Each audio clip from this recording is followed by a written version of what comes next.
কে বলেছিলেন যে ক্যান্টনমেন্টে গিয়ে তাকে ম্যান্ডেট দিয়ে এসছেন বলে সরকারের ভিতরে অনেকগুলি সরকার তৈরি হয়েছে, ক্ষমতার মিলিটারি একটা ক্ষমতার কেন্দ্র তৈরি হয়েছে বলে এটা তিনি বলছিলেন, এবং এই সরকারকে একটা দুর্বল সরকার বলছিলেন। তারপরই আমরা দেখলাম শাম্মী হক, আওয়ামী লীগ নেত্রী শাম্মী হকের বাসায় চাঁদাবাজির ঘটনায় যে গ্রেফতারকৃত ব্যক্তি তিনি আসিফ মোহাম্মদ সজীব ভুঁইয়ার নাম বলছেন। মানে আমি পুরো প্রেক্ষাপটটা এই কারণে বলতেছিলাম যে কামাল ভাই আপনি তো সব কিছু খুব নিবিড়ভাবে পর্যবেক্ষণ করেন, আমরা এখন কাকে বিশ্বাস করব? মনে করেন যদি কয়েকজন উপদেষ্টার নামে কিছু দুর্নীতির অভিযোগ থাকে, তারা যদি দুর্নীতি করেন সেটা একটা অবস্থা, কিন্তু সরকারের ভিতরে যদি আরেকটা সরকার, ক্ষমতার কেন্দ্র, ডিজিএফআই এজেন্সি যেটা যার নিয়ন্ত্রণ করার কথা তাকে নিয়ন্ত্রণ না করে অন্যদেরকে এটা গ্রুপ করে, সেইটাকে আপনি কি বলবেন? সরকার প্রধানকেও আপনি এইভাবে কীভাবে দেখেন? মানে এখানে আরেকটা ছোট কথা আমি একটু বলে রাখি, জনাব আসিফ মোহাম্মদ সজীব ভুঁইয়া বলছেন যে এই যে ইশাককে মেয়র হতে না দেওয়া এটা উপদেষ্টা পরিষদের সিদ্ধান্ত। আসিফ নজরুল এই কথাটা আমার কাছে পুরোপুরি উল্টো কথা বলেছেন। তিনি বলেছেন যে হাসান আরিফ শাহাদাতের ক্ষেত্রে এটা দেখেন নাই, আসিফ মোহাম্মদ সজীব ভুঁইয়া দেখেছেন, কিন্তু আসিফ মোহাম্মদ সজীব ভুঁইয়া বলেছেন এটা উপদেষ্টা পরিষদের সিদ্ধান্ত। প্লাস ওই যে এজাজ সাহেবকে নিয়োগ দেওয়া হয়েছে উত্তর ঢাকায়, সেইটা উপদেষ্টা পরিষদের সিদ্ধান্ত এবং সেইটা তিনি জানতেন না অনেক ক্ষেত্রে। তো এই পুরোটা ক্ষেত্রে কি এটা মনে হচ্ছে যে ছাত্র প্রতিনিধি যারা আছেন বা সরকারের ভিতরে সরকার, ইউনূস সাহেব একটা বিভাজনের রাজনীতি করতেছেন এবং একটা মানে মানে আমি কি বলবো আমি জানি না, সরি এত লম্বা প্রশ্ন করার জন্য, কিন্তু প্রেক্ষাপটটা একটু আপনাকে বললাম কামাল ভাই, আপনি এটা নিয়ে বললে আমরা একটু হাদির কাছেও এটা শুনবো। জি কামাল ভাই, আপনি প্রথম যে কথাটা বললেন, একটা কথা বললেন এখানে আর কি, আমরা আসলে কাকে বিশ্বাস করব? আমি একজন সাংবাদিক হিসেবে আপনাকে বলবো আমি আসলে কাউকে বিশ্বাস করব না, আমি সবাইকে সন্দেহ করব। একজন সাংবাদিক হিসেবে আমার কাজই হচ্ছে যারা ক্ষমতায় আছেন তাদেরকে সন্দেহ করা, এবং সেই সন্দেহটা মানে দূর করার দায়িত্ব তাদের, এবং সেই সন্দেহটা আমাদের এখানে ঠিকঠাক মতো করা হচ্ছে না বলেই তারা কিন্তু একটার পর একটা ভুল করে যাচ্ছেন।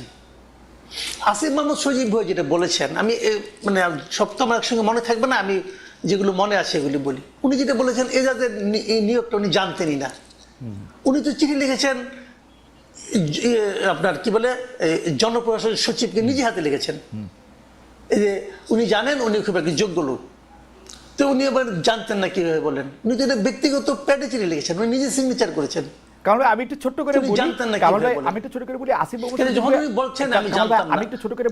মোহাম্মদ সজীব ভুঁইয়া বুঝিয়েছেন যে উপদেষ্টা পরিষদ তাকে এই চিঠিটি তাকে লিখতে, মানে এখন উনি ছোট মানুষ বা আমি ছোট বড় মানে বয়সের কারণে আমি বলতেছি না, সরি এটা আমার বলা উচিত হয় নাই, উনি যেহেতু সংশ্লিষ্ট মন্ত্রণালয়ের উপদেষ্টা পরিষদের সিদ্ধান্তটা তাকে বাস্তবায়ন করতে বলা হয়েছে, সেই জন্য উনি চিঠি দিয়ে এটা কাজটা করছেন, এটা আমি বুঝছি উনার কথায়।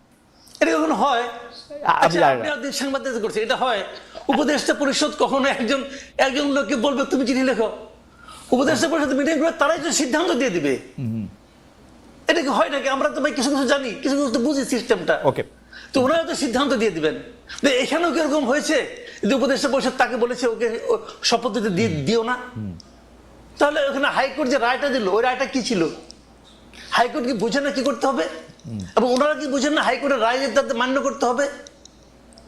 দেখেন এগুলো নিয়ে অনেক জল ঘোলা হয়েছে, অনেক পানি ঘোলা অনেকে করেছেন। ইশরাক সাহেব তার রাজনীতি করেছেন, বিএনপি তার রাজনীতি করেছেন, সবাই করেছেন। তো ওনাদের সমস্যাটা কি? শাহাদাত সাহেবের যে কারণে হয়েছে ঠিক একই কারণে ইশরাক সাহেবের হলো না কেন? একই তো কারণ, একই জিনিস, তো একই বিষয়, একই জিনিস। সমস্যাটা কোথায়? এই পুরো বিষয়টা হলো পলিটিক্যাল। তার মানে এই গভর্নমেন্টটা এই ঘটনাগুলি নিয়ে যেরকম আচরণ করেছে এটা হলো পলিটিক্যাল আচরণ করেছে। বিতর্কটা ওনারা ইনভাইট করেছেন, যে আমাদেরকে বিতর্ক ধরে না কেন, ওই ইনভাইটেশনের বিতর্ক তাদের কাছে আসছে।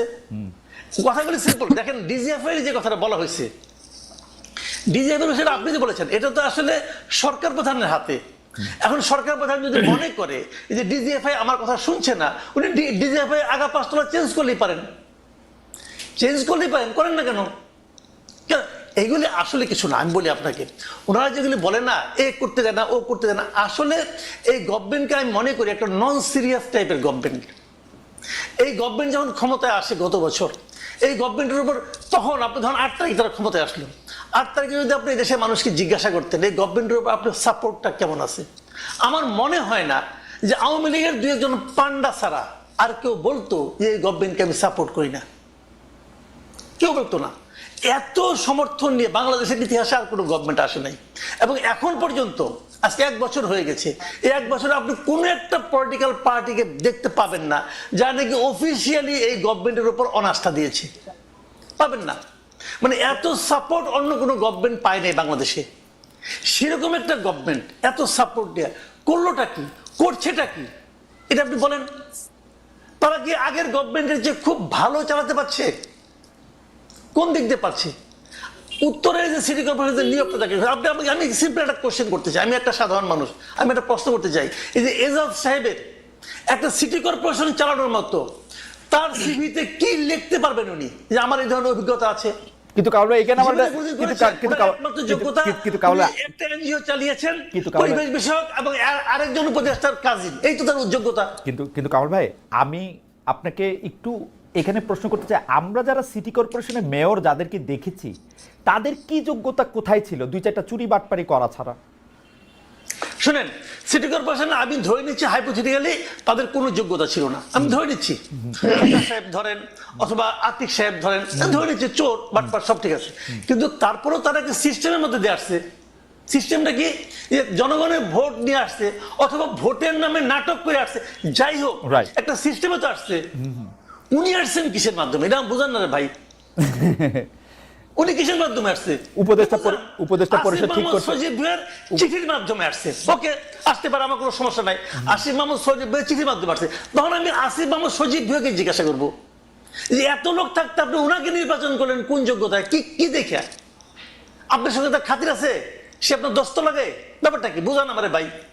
আমি কি বুঝতে চাইতে পারবো না? কিন্তু কামাল ভাই ব্যাখ্যা পাচ্ছেন না বলতে আপনি। কিন্তু কামাল ভাই, যদি এখন ডক্টর ইউনূস আসিফ মোহাম্মদ সজীব ভুঁইয়াকে বলেন যে আমরা উপদেষ্টা পরিষদের সিদ্ধান্ত নিছি, তুমি এজাজকে নিয়োগ দিবা, ও রেজওয়ানার ভাই, ওকে নিয়োগ দাও, ওকে একটা চিঠি দিয়ে নিয়োগ দাও, তা আসিফ মোহাম্মদ সজীব ভুঁইয়া কি করবে? সেক্ষেত্রে আমি ডক্টর ইউনূসকে এই কথা আসিফ মোহাম্মদ সজীব বলুক, বলছে তো আমাকে কালকে অনুষ্ঠানে অন রেকর্ড বলছে। সে বলছে যে এইটা বলে থাকে অন রেকর্ড বলছে, যদি আপনাকে অন রেকর্ড বলে থাকে, জি, তাহলে আমি অন রেকর্ড ডক্টর ইউনূসকে প্রশ্ন করতেছি, হ্যাঁ, আপনি কেন তাকে নিয়োগ দিলেন? আমাকে বুঝান ভাই, বুঝতে চাই। আপনি যে আমার দণ্ডমুণ্ডের কর্তা হিসেবে একজন লোককে বসাই দিলেন যার নামে হিজবুত তাহরীরের সঙ্গে সংশ্লিষ্টতার অভিযোগ উঠেছে, তাকে আমার কেন বসালেন? কোন যোগ্যতায় বসালেন? আমি আপনাকে প্রশ্ন করতে চাই। ডক্টর ইউনূস তো প্রশ্নের ঊর্ধ্বে না, অফকোর্স পৃথিবীর কেউ প্রশ্নের ঊর্ধ্বে না। আমি প্রশ্ন করতে চাই একজন নাগরিক হিসেবে, এই প্রশ্নের জবাব যদি না দিতে পারেন তাহলে আমি ভাববো উনিও দুর্নীতি করছেন। আপনি কি কামাল ভাই, আমরা আবার আসবো আপনার কাছে, আপনি কি ওই ডিজিএফআইটা নিয়ে আর কোনো কিছু বলবেন? যে ষড়যন্ত্রের কথা আসলে নাসিরুদ্দিন পাটোয়ারি বলে মিটিংয়ে, আসিফ মোহাম্মদ সজীব ভাই বলতেছে, নাহিদ সাহেবও বলছেন কিছুদিন আগে, এনসিপিও বলতেছে, এটা নিয়ে কি আরেক 2 লাইন বলবেন আপনি? যে মানে এইটাকে আপনি আসলে কিভাবে দেখেন, যে সত্যি সত্যি কি এই এজেন্সিগুলি কারো বিরুদ্ধে কেউ এরকম করতেছে কিনা? এজেন্সিগুলি করতেছে না এটা আমি বলবো কিসের বিবেচনা? আমার হাতে তো কোনো তথ্য প্রমাণ নাই। আবার করতেও পারে, আবার করতে নাও পারে। এবং যদি করতে থাকে তাহলে এখনই করলো না আগে করে নাই, তাও আমি বলবো না। সমস্যাটা কি হয়েছে আমি বলি। যদি কিছু করে অথবা না করে, যখন কোনো একটা বিষয় আমার বিরুদ্ধে যায়, যখন কোনো একটা বিষয় আমাকে বিব্রত করে, তখন আমি কিন্তু একটা ভিলেন খুঁজে বেড়াই।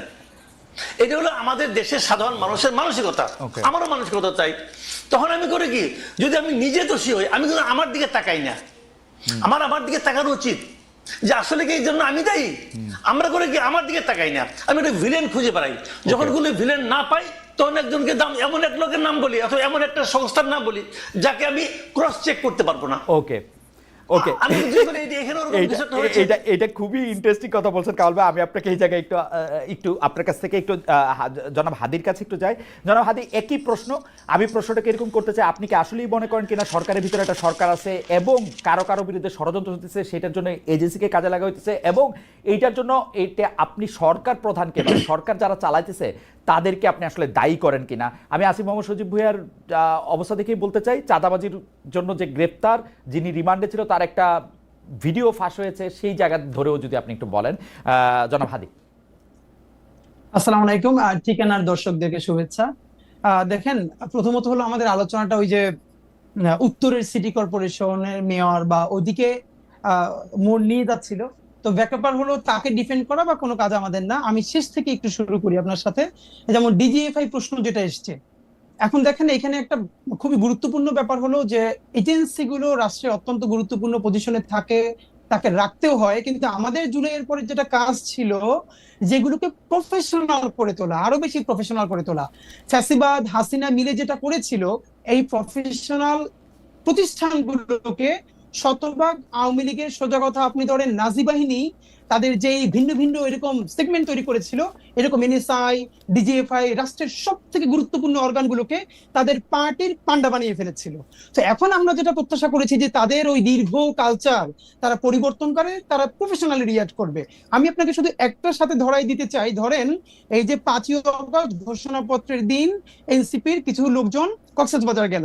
আচ্ছা, এনসিপির যে লোকজন কক্সবাজারে গেল, এটাকে সঠিক হলো না ভুল হলো, এটা পলিটিক্যাল অন্য পার্টিগুলো ক্যাশ করবে, বিএনপি ক্যাশ করবে, জামাত ইসলামী ক্যাশ করবে, বলবে এরকম ঐতিহাসিক দিনে তারা কেন গেছে, তারা এই সিগনিফিকেন্স কেন বোঝে না। এইটা হলো পলিটিক্স, এই পলিটিক্সটা চলবে। কিন্তু এই যে হাসনাতরা বা সার্জিসরা বা তাসনিম যারা কোন হোটেলে আছেন, কোন হোটেল থেকে কোন হোটেলে আবার যাচ্ছেন, সেই তথ্যগুলো দেয়া এবং সাংবাদিকদেরকে সেখানে জানানো, এইটা কি এজেন্সির কাজ? আমরা এই প্রশ্নটা কেন করছি না? আমরা বারবার বলছি জনাব হাদি, ওরা জনাব ভারতের হাদি, ওখানে যাচ্ছে কেন? জনাব হাদি, জি। আমি একটু আপনাকে আবার মানে আপনি একটু যদি আমাকে একটু সময় দেন, আমি আবার একটু ব্যাকগ্রাউন্ডটা বলি। আপনি ডিজিএফআই প্রফেশনালিজমের please। কথা বলতেছিলেন। 15 বছর হাসিনা শাসনের ডিজিএফআইকে একটা দলীয় বাহিনীর মতো ব্যবহার করা হয়েছে, এজেন্সিগুলিকে একটা দলীয় বাহিনীর মতো করে ব্যবহার করা হয়েছে। আসলে ডিজিএফআইকে এরকম দলীয় বাহিনীর মতো ব্যবহার করা শুরু হয়েছে এরশাদ সাহেবের সময়, তারপরে এটা বেগম খালেদা জিয়ার সময়, 9/11-এর সময় যে সরকার আসে ডিজিএফআই সেই সরকারের বাহিনী হিসেবে ব্যবহৃত হয়। ওইটাই ডিজিএফআই মানে যেটাকে বলা হচ্ছে জব ডেসক্রিপশনের মধ্যে পড়ে বলে ওটা ওরা মনে করে। এই ডিজিএফআই কিন্তু, আমার তর্কটা হচ্ছে এই ডিজিএফআই কিন্তু ডক্টর মোহাম্মদ ইউনূসের পারপাস সার্ভ করার কথা।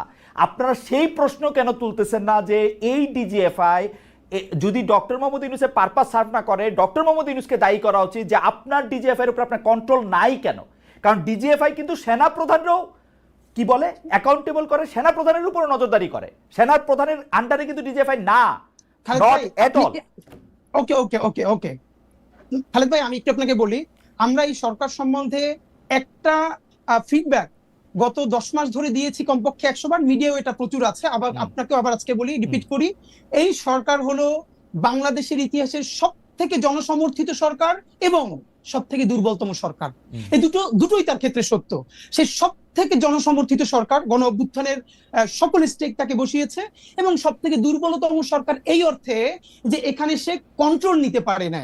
ব্যাপার হলো এটা, এই যে কন্ট্রোল নিতে কেন পারলো না, এটা নিয়ে দীর্ঘ আলাপ আছে। কিন্তু এখানে একটা দেখেন, ডক্টর ইউনূসের সাথে আর ইন্টারিমেরও যে একটা ভিন্ন জায়গা আছে, এইটা আমরা কিন্তু অ্যাড্রেস করি। আপনারা খেয়াল করবেন যে স্বাভাবিকভাবে এই সরকারের ব্যর্থতা তো ডক্টর ইউনূসের উপরে প্রথমে যাবেই, এটা যাওয়া অবশ্যই যাবে। কিন্তু আপনার খালেদ ভাই মনে থাকবার কথা, যেদিন ডক্টর ইউনূস বাংলাদেশে নেমেছেন সেদিন কিন্তু মাত্র 3টা উপদেষ্টা পদ খালি ছিল।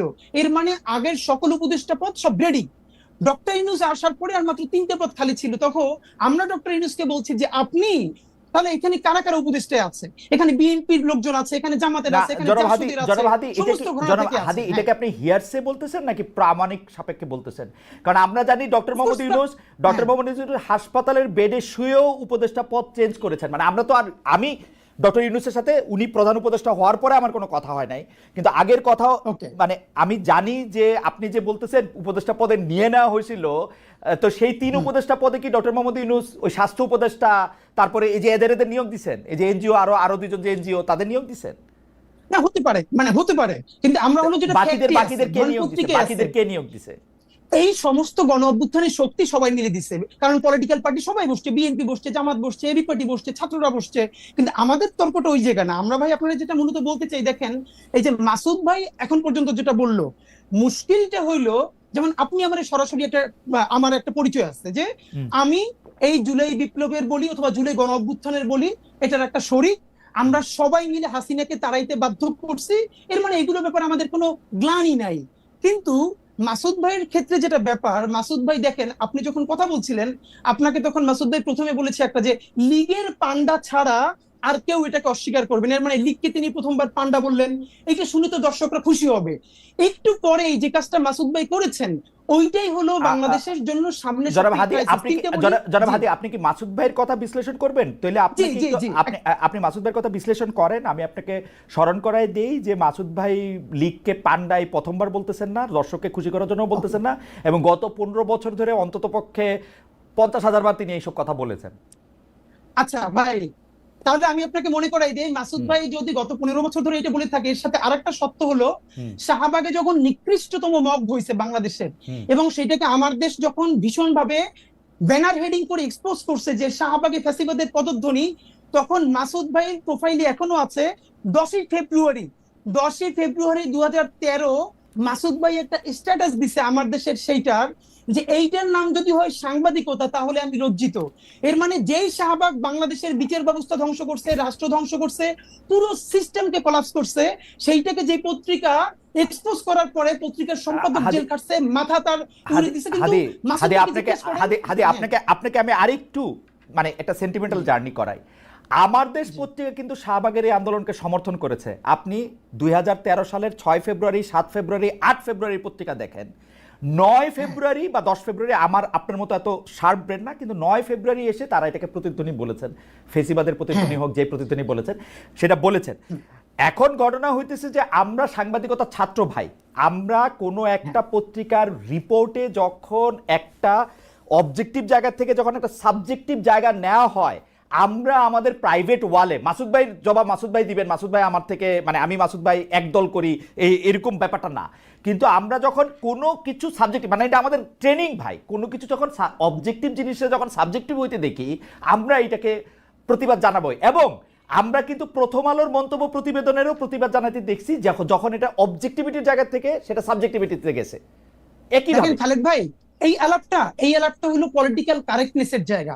মাসুদ ভাই তো শুধু সাংবাদিক না, মাসুদ ভাই মূলত যেটা করে এটা অ্যাক্টিভিজমই করে, এটা তো সমস্যা না। পৃথিবীর বহু বড় সাংবাদিকরা প্যারালালি সাংবাদিক এবং অ্যাক্টিভিস্ট, কোনো সমস্যা নাই। কিন্তু সমস্যা হলো মাসুদ ভাই যখন এই যে শাহবাগের প্রতিধ্বনি যখন আমার দেশ বলে, এইটা যদি সাংবাদিকতা হয় তাহলে মাসুদ ভাই যখন লজ্জা পায়, সেই মাসুদ ভাই এইমাত্র যেটা করলো, সেই লীগকে পান্ডা পইলে পরের লাইনে বলতেছে যে আগের সরকারের চেয়ে ভালো চালাতে পারছে, এই সরকারের হাজারটা সমস্যা আছে আমরা বলবো, এই সরকারের দায়ও বাংলাদেশের সকল জনগণের, যে যা যা পারবে না। কিন্তু আপনি কি এটাকে কোনোভাবে গত ফ্যাসিবাদী আমলের সাথে তুলনা করতে পারবেন? ফ্যাসিবাদের কেন তুলনা করলে কি হবে? আমি বলবো হাসিনা ফেসিবাদী সরকার ছিল, কিন্তু এই সরকার ফেসিবাদী না, কিন্তু হাসিনার চেয়ে অর্থনৈতিক বা রাজনৈতিকভাবে ভালো চালাইছে কি খারাপ চালাইছে। আমি যদি দেখি হাদি, আপনি আমাকে বলেন, কালকে আসিফ মাহমুদ সজীব ভুঁইয়া আমার অনুষ্ঠানে এসে বলছে যে এই সরকারের ভিতরে সরকার তার বিরুদ্ধে ষড়যন্ত্র করতেছে, এটাকে আমি কি বলবো? ভালো বলবো? আমি বলবো ও আইসা বলছে যে ডিজিএফআই তার জায়গা থেকে ছবি তুইলা এজেন্সি করে বিদেশে পাঠাইতেছে, আমি এটাকে ভালো বলবো এই সরকারকে? যখন আমি জানি যে ডিজিএফআই হচ্ছে ডক্টর মাহমুদ ইউনূসের আন্ডারে। খালেদ ভাই, এই সরকারের সবথেকে বেশি সমালোচনা ইনকিলাব মঞ্চের চেয়ে বেশি কেউ করে নাই। শব্দ ধরে ধরে, বাক্য ধরে ধরে গত একটা বছর আপনি জাস্ট পত্রিকা দেখেন, আপনি মিডিয়া দেখেন। কিন্তু প্রবলেম হলো আপনি যখন ফ্রেমিংটা, আপনি যখন একটু আগে বললো না যে এই যে ভাই একটু আগে বললো যে আপনি যখন জিজ্ঞেস করলেন মাসুদ ভাইকে যে তাহলে এর আগের যে ওই যে বর্তমান যে উত্তরের মেয়র সে যোগ্য না, তাহলে আসলে যোগ্যতাটা কি? তখন ভাই বললো যে ধরে নিচ্ছি তারা চোর, মানে ধরেন খোকা ভাইয়ের কথা বলেছে, আদিক সাহেবের কথা বলেছে। এর মানে মাসুদ ভাই বলছেন ধরে নিচ্ছি চোর, এর মানে কি চোর ধরে নেওয়া লাগবে? তারা চোর না। আমি আপনাকে বলি, আপনি অনেক জনপ্রিয় মানুষ, প্রচুর লোক আমাদের এখানে আপনাকে দেখতেছে, কিন্তু আপনি কিন্তু মানে আমি জানি না মানে আপনি খেয়াল করতেছেন কিনা, ধরে নেই চোরের পাশাপাশি উনি যেই কথার উপর স্ট্রেস দিচ্ছেন সেইটা হচ্ছে যে উনারা একটা সিস্টেমের মধ্যে আসছেন, ভোট বা ভোটের নামে প্রহসনের নামে, ভোটের নামে প্রহসনের নামে। আর উনি আসছেন, আর এজাজ সাহেব আসছেন কালকে আসিফ মাহমুদ সজীব ভাই বলছে যেটা সরকারের উপদেষ্টা পরিষদ সিদ্ধান্ত নিয়েছে আমাকে দিয়ে, মানে আমি এটা এক্সিকিউট করছি মাত্র। এখন খালেদ ভাই, এটা কি আপনার কাছে ভালো সিস্টেম লাগতেছে? হাদি, আমার কাছে ভালো উত্তর আছে, আমার কাছে ভীষণ ভালো উত্তর আছে, আমি দিব না। যদি আমি সরকারের স্পোক্স পারসন হইতাম আজকে, আমি যদি শফিক ভাই হইতাম, অথবা আমি যদি এনসিপির মুখপাত্র হইতাম, তাইলে আমি উত্তরগুলো দিতাম। কিন্তু আমি যেহেতু ইনকিলাব মঞ্চের মুখপাত্র, এই সরকারের আমি তো হাজারটা ক্রিটিক করি, Okay. সুতরাং আমি তাকে ডিফেন্ড করব না। আমি শুধু বলে নিচ্ছি যে এই যে শব্দগুলো চয়নের জায়গা, যে ধীরে ধীরে যেরকম ন্যারেটিভ Okay. নির্মিত হয়, আমি শুধু এই জায়গাটা ফোকাস আমি আমার মনে হয় যে আমি হাদি সাহেবকে বুঝতে পেরেছি। আমি কামাল ভাই আপনার কাছ থেকে একটু জানতে চাই, এইটা কিন্তু সত্যি কথা, আপনি মাঝে মাঝে যেহেতু আপনি অনেক জনপ্রিয় মুখ, আপনার কথায় শব্দ চয়নে অনেক সময় মনে হয় যে আপনি আওয়ামী লীগকে এই সরকারের থেকে ভালো বলতেছেন, আওয়ামী লীগ আপনার দ্বারা বেনিফিটেড হতেছে, এইটাও মনে হয়। এবং আপনি হাদিকে শুনেছেন, আমার কোনো প্রশ্ন এই পর্যায়ে নাই, আপনি যদি এটাকে একটু অ্যাড্রেস করেন। সরি, দেখেন আমি বলি আপনাকে, জি আমি কিন্তু মানে এখানে হাদি যে কমপ্লেনগুলো আমার বিষয়ে তুলেছেন, আমি খুব খুশি হয়েছি। খুশি হয়েছে এই কারণে, এই প্রশ্নগুলোর আমি আসলে জবাব দিতেই চাই, কিন্তু দেওয়ার সুযোগ পাই না। মনে করুন আমি যদি হুট করে বলি, বলবো যে ভাই তোমার তো কেউ জিজ্ঞাসা করে না, তুমি এটা বলো কেন, তো এটা কি ঝামেলা? তো প্রশ্নগুলি উত্তর দেওয়া আসলে দরকার। আমি একটা একটা করে বলি। প্রথমত বলি, শেষ থেকে বলি, যে এই সরকারের চেয়ে আওয়ামী লীগ সরকার ভালো, এটা আমি কখনো উচ্চারণ করিনি এবং ঘুণাক্ষরে চিন্তাও করি না। আমি চিন্তাও করি না, এটা আমার চিন্তার বাইরে। কারণ এই সরকার খারাপ কিছু করলে আমরা বলতে পারতেছি। আমি ডক্টর ইউনূসের কোনো একটা কাজ পছন্দ না হলে আমরা বলতে পারতেছি। হাসিনা সরকারের সময় আমরা সরাসরি বলতে পারতাম না, আমিও বলতে পারতাম না। আমি অনেক কিছু বলছি, আমি হাসিনা গভর্নমেন্টের বিরুদ্ধে, তার কর্মকাণ্ডের বিরুদ্ধে, বিভিন্ন কাজের বিরুদ্ধে অনেক কিছু বলছি, কিন্তু এখন যেভাবে সরাসরি বলি, এতটা সরাসরি বলতে পারতাম না। কারণ আমার কিন্তু কেউ থ্রেট দেয় নাই। আমি আবার বলি আপনাকে, আমার হাসিনা সরকারের আমলেও কেউ কখনো থ্রেট দেয় নাই, এই সরকারের আমলেও আমার কখনো কেউ থ্রেট দেয় নাই। আমি বলেন যে দেয় না, অনেকে বলে হাসিনা সরকার আমলে থ্রেট দেয় নাই, তার মানে তুমি তলে তলে আওয়ামী লীগ আসিলা, তাহলে এই সরকারের আমলে তো আমার কেউ থ্রেট দেয় নাই, তাহলে আমি তলে তলে এর সঙ্গে আছি না রে ভাই। কামাল ভাই, আমি আমি একটু যোগ করি, হাসিনা সরকার আমলে এটা ভয়াবহ ছিল, কারণ আমি যেহেতু এই বিজনেসে আসি, মানে সরি এই চাকরিতে আসি 28-29 বছর ধরে, আমি কিন্তু খেয়াল করি। কামাল ভাই আপনি দেখেন, এখন কিন্তু যে কোনো টেলিভিশন, যে কোনো আপনাকে ডাকতে দ্বিধা করে না, বরং আপনাকে চায়, আপনি সময় দিতে পারেন না, যদিও আপনি সরকারের প্রতি অনেক বেশি ক্রিটিক্যাল। কিন্তু যখনই আপনি আওয়ামী লীগ সরকারের প্রতি ক্রিটিক্যাল ছিলেন, আমরা বিদেশে বসে আপনাকে পাইতে হইতো, অন্য টেলিভিশন আপনাকে ডাকতে সাহস করতো না। এই একটা স্পষ্ট তফাৎ কিন্তু আছে, এই স্পষ্ট তফাৎ বুঝতাম না। জি, আমি ওটা হয়তো ওটা আমি বুঝতাম না, কিন্তু আমি যেটা বুঝতাম, আমি বলি আমাকে 2-1 বার ডিজিএফআই থেকে কফি খাওয়ার দাওয়াত দিছে রাইট, আগের আমলে, বাট আমি যাইনি। আমি বলছি আমার সময় নাই। তারা কিন্তু আমার সঙ্গে অভদ্র আচরণ করে না, ধমকায় নাই, এবং তাই বলে ওদেরকে আমি সমর্থন করি? নো, কোনো বিবেচনাতেই করি না। এবং আমি আবারও তো বললাম যে আমি এই সরকারের চেয়ে ওটাকে ভালো, বেটার, এটা মনে করার কথা আমি চিন্তাও করি না। কারণ ওই সরকারে এত এত সমস্ত লোক ছিলেন, খোদ সরকার প্রধান থেকে শুরু করে শেখ হাসিনা সম্পর্কে আমি যে সমস্ত কথাবার্তা বলেছি, হাদি হয়তো ভুলে গেছে, হয়তো অন্য কিছু নিয়ে ব্যস্ত ছিল, আমার মতো ক্ষুদ্র মানুষের কথা তার খেয়াল করার দরকার নাই। কিন্তু আমি আবারও বলি যে আমি কখনোই তাদেরকে, মানে আমি মনে করি বাংলাদেশের সবচেয়ে বড় ক্ষতিটা শেখ হাসিনা এবং তার আশেপাশের লোকজন করে দিয়ে গেছেন ভাই। এটা রিয়েলিটি, এটা মানতে আমার কোনো দ্বিধা নাই, আগেও ছিল না এখন। আর আমি টু দ্য পয়েন্ট একটা প্রশ্নের জবাব দিই, যে প্রশ্নের জবাব আপনি কিছুটা দিয়েছেন। সেটা হলো যে শাহবাগের ওই আন্দোলন নিয়ে, ওইটা নিয়ে ওই সময়ে ইনকলাবের যে জিনিসটা হয়েছে, আমি ওইটাকে জার্নালিজম মনে করি না। না ইয়াতে আমার দেশ পত্রিকায় আমি মনে করি, আমার দেশ, সরি ইনকলাব আমার দেশের, ওটাকে আমি জার্নালিজম এখনো মনে করি না। আমি মনে করি অ্যাক্টিভিজম এবং জার্নালিজম দুটো ডিফারেন্ট জিনিস, টোটালি পার্থক্য, মানে আলাদা জিনিস একটা। উনি যেটা করেছেন, মাহমুদুর রহমান সাহেব, উনি আসলে সাংবাদিক না তো ভাই, এটা বলে লাভ নাই। আমার একটা প্রশ্ন আছে, কারণ ভাই আপনি আমার দেশের মাহমুদুর রহমান সাহেবের জার্নালিজমকে জার্নালিজম মনে করলেন না, কিন্তু 10 বছর ধরে আমাদের অন্যান্য পত্রপত্রিকা বা সাংবাদিকরা যা করছে তা কি জার্নালিজম ছিল? তারই কি আপনি এত কঠিনভাবে আক্রমণ করছেন, নাম ধরে বলছেন? আমি একটা কথা বলি আপনাকে, কয়েকদিন আগে জনকণ্ঠ দখল হয়ে গেল, কয়েকদিন আগের কথা, দখল হয়ে গেল, আবার চলে আসলো, ওরা আবার আপোষ করে ফেরাইলো। জনকণ্ঠ যখন দখল হলো, আমি দখল হওয়াটাকে কিন্তু আমি সমালোচনা করেছি। আবার পাশাপাশি আমি এটাও বলেছি যে শামীমা খান কিভাবে জনকণ্ঠের সম্পাদক হয়েছেন এটা আমি বুঝতে পারি না, কারণ আমি জনকণ্ঠে সাংবাদিকতা করেছি টানা 12 বছর। কিন্তু কামাল ভাই, এবং শামীমা এখানে একদিনের জন্য ওখানে আসেন নাই, কিন্তু কামাল ভাই হাজবেন্ড মারা যাওয়ার পরে উনি সম্পাদক হন কিভাবে? কিন্তু কামাল ভাই, আমি বুঝি না, কামাল ভাই এটা বলতে পারবো না। কামাল ভাই, আতিকুল্লাহ খান মাসুদ কিভাবে সম্পাদক হয়েছেন জনকণ্ঠের সম্পাদক, সেই প্রশ্ন তো আপনি তুলেন নাই। মাহমুদুর রহমান সাহেবের যে যোগ্যতা আছে, ওটা আমি তুলছি, আতিকুল্লাহ খান মাসুদ তুলেছি, আদেগুলা আমি বলি আপনাকে, ওটা আমি তুলেছি, কেন তুলবো না? ওইটা আমি বলি, ওটা আমার একটা লেখা আছে ভাই।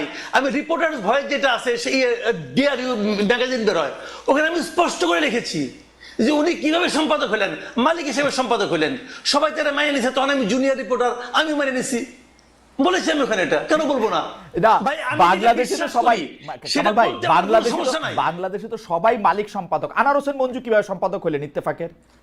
আচ্ছা, এখানে একটা কথা আছে, কথাটা হলে কেন বলি আপনাকে, শাহাবুদ্দিন সাহেবের আইনটা করার আগ পর্যন্ত তো সম্পাদক হতে কোনো বাধা ছিল না। ওটা তারা আইনগতভাবে পারতো। পরবর্তীতে আইনটা অন্যরকম কঠিন হয়েছে। সেই কঠিনে এখন কি হয়, এখন সাংবাদিক হতে হলে ওনারা একটা বাইপাস করে একটা মানে সার্টিফিকেট ম্যানেজ করে কোনো একটা আন্ডারগ্রাউন্ড পত্রিকা থেকে, যে এই পত্রিকা উনি এত বছর ধরে সাংবাদিকতা করতেছেন, অতএব উনি সম্পাদক হতে পারবেন, এটা ম্যানেজ করে নেয় তারা সবাই। এবং আমার ধারণা তারা এইভাবেই সম্পাদক হয়েছেন।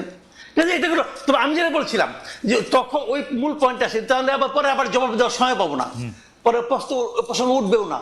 এটা হলো আমার দেশের ওই হেডলাইন, ওই নিউজটা আমি পড়েছি ভাই, ওইটাতে যেটা ছিল, দ্যাট ওয়াজ নট জার্নালিজম, কথা পরিষ্কার। ওই উনি যে প্রেডিক্ট করেছেন, উনি যেভাবে লিখেছেন, ওটা ছিল অ্যাক্টিভিজম। এবং ওই activism maybe right, maybe not right, সেটা অন্য হিসাব, ওই আলোচনা আমি যাচ্ছি না। কিন্তু ওটা জার্নালিজম না, আমি সেটাই বলেছি যে এটা যদি সাংবাদিকতা হয় তাহলে ভাই, আমার অবজারভেশন এটা, আমি কিন্তু আমার ওখান থেকে। কামাল ভাই, সাংবাদিকতা তো পৃথিবীতে বহু রকম। আপনি একরকম সাংবাদিক, আপনি দুজন ক্লাসেই পড়ছি যেটা বহু রকম বহু রকম আছে। আপনি এটা সাংবাদিকতা না, এটা কেমনে বলবেন মাসুদ ভাই? না, আমি এখনো যেটা, অনেক সাংবাদিকতার ধরন আছে, অনেক সাংবাদিকতার স্কুল আছে, এক এক স্কুলিং এক এক রকম, কোনো সমস্যা নাই। আমি তো আমার স্কুলিংটা নিয়ে বলবো, আমি যেভাবে শিখেছি, আমি যেভাবে ভেবেছি, আমার ভাবনার সঙ্গে যায় না, অত আমি বলছি না। কিন্তু কামাল ভাই, আপনি যদি এই আপনার লিটমাস পেপারে ঘষেন, তাহলে আমেরিকার অর্ধেক টেলিভিশন বাদ পড়ে যাবে, অর্ধেক নিউজ পেপার বাদ পড়ে যাবে, লন্ডনের অর্ধেক নিউজ পেপার বাদ পড়ে যাবে, ভারতে তো টিকবেই অল্প কয়টা। আমি এমনকি আমি ভারতের সবচেয়ে জনপ্রিয় পত্রিকা যেটা বাংলায়, আনন্দবাজার, ওটাকে আমি সাংবাদিকতা মনে করি না। কারণ আমি মনে করার অধিকার, আমার নিজস্ব মতামত আমি কি আমার ফেসবুকে দিতে পারবো না? ওকে, আমার মতামত দিচ্ছি। আপনি কি আরেকটু বলবেন? আবার একটু হাদির কাছে যাইতাম। হাদির, আপনি কি আরেকটু বলবেন, বা নাকি আপনি এখন একটু জনাব হাদির কাছে যাই? জনাব হাদি, আপনি তো বলবেনই, কিন্তু আমি আপনার কথা একটু উদ্ধৃত করি। আমি আপনাকে অনেক লক্ষ্য করি, আপনার বক্তব্যের মধ্যে অনেক ডিরেক্টনেস থাকে। আমি আপনাকে একটু কোট করি হাদি। আপনি বলছেন যে যাদের অ্যান্ড্রয়েড ফোন কেনার সামর্থ্য ছিল না, তাদের হাতে এখন আইফোন।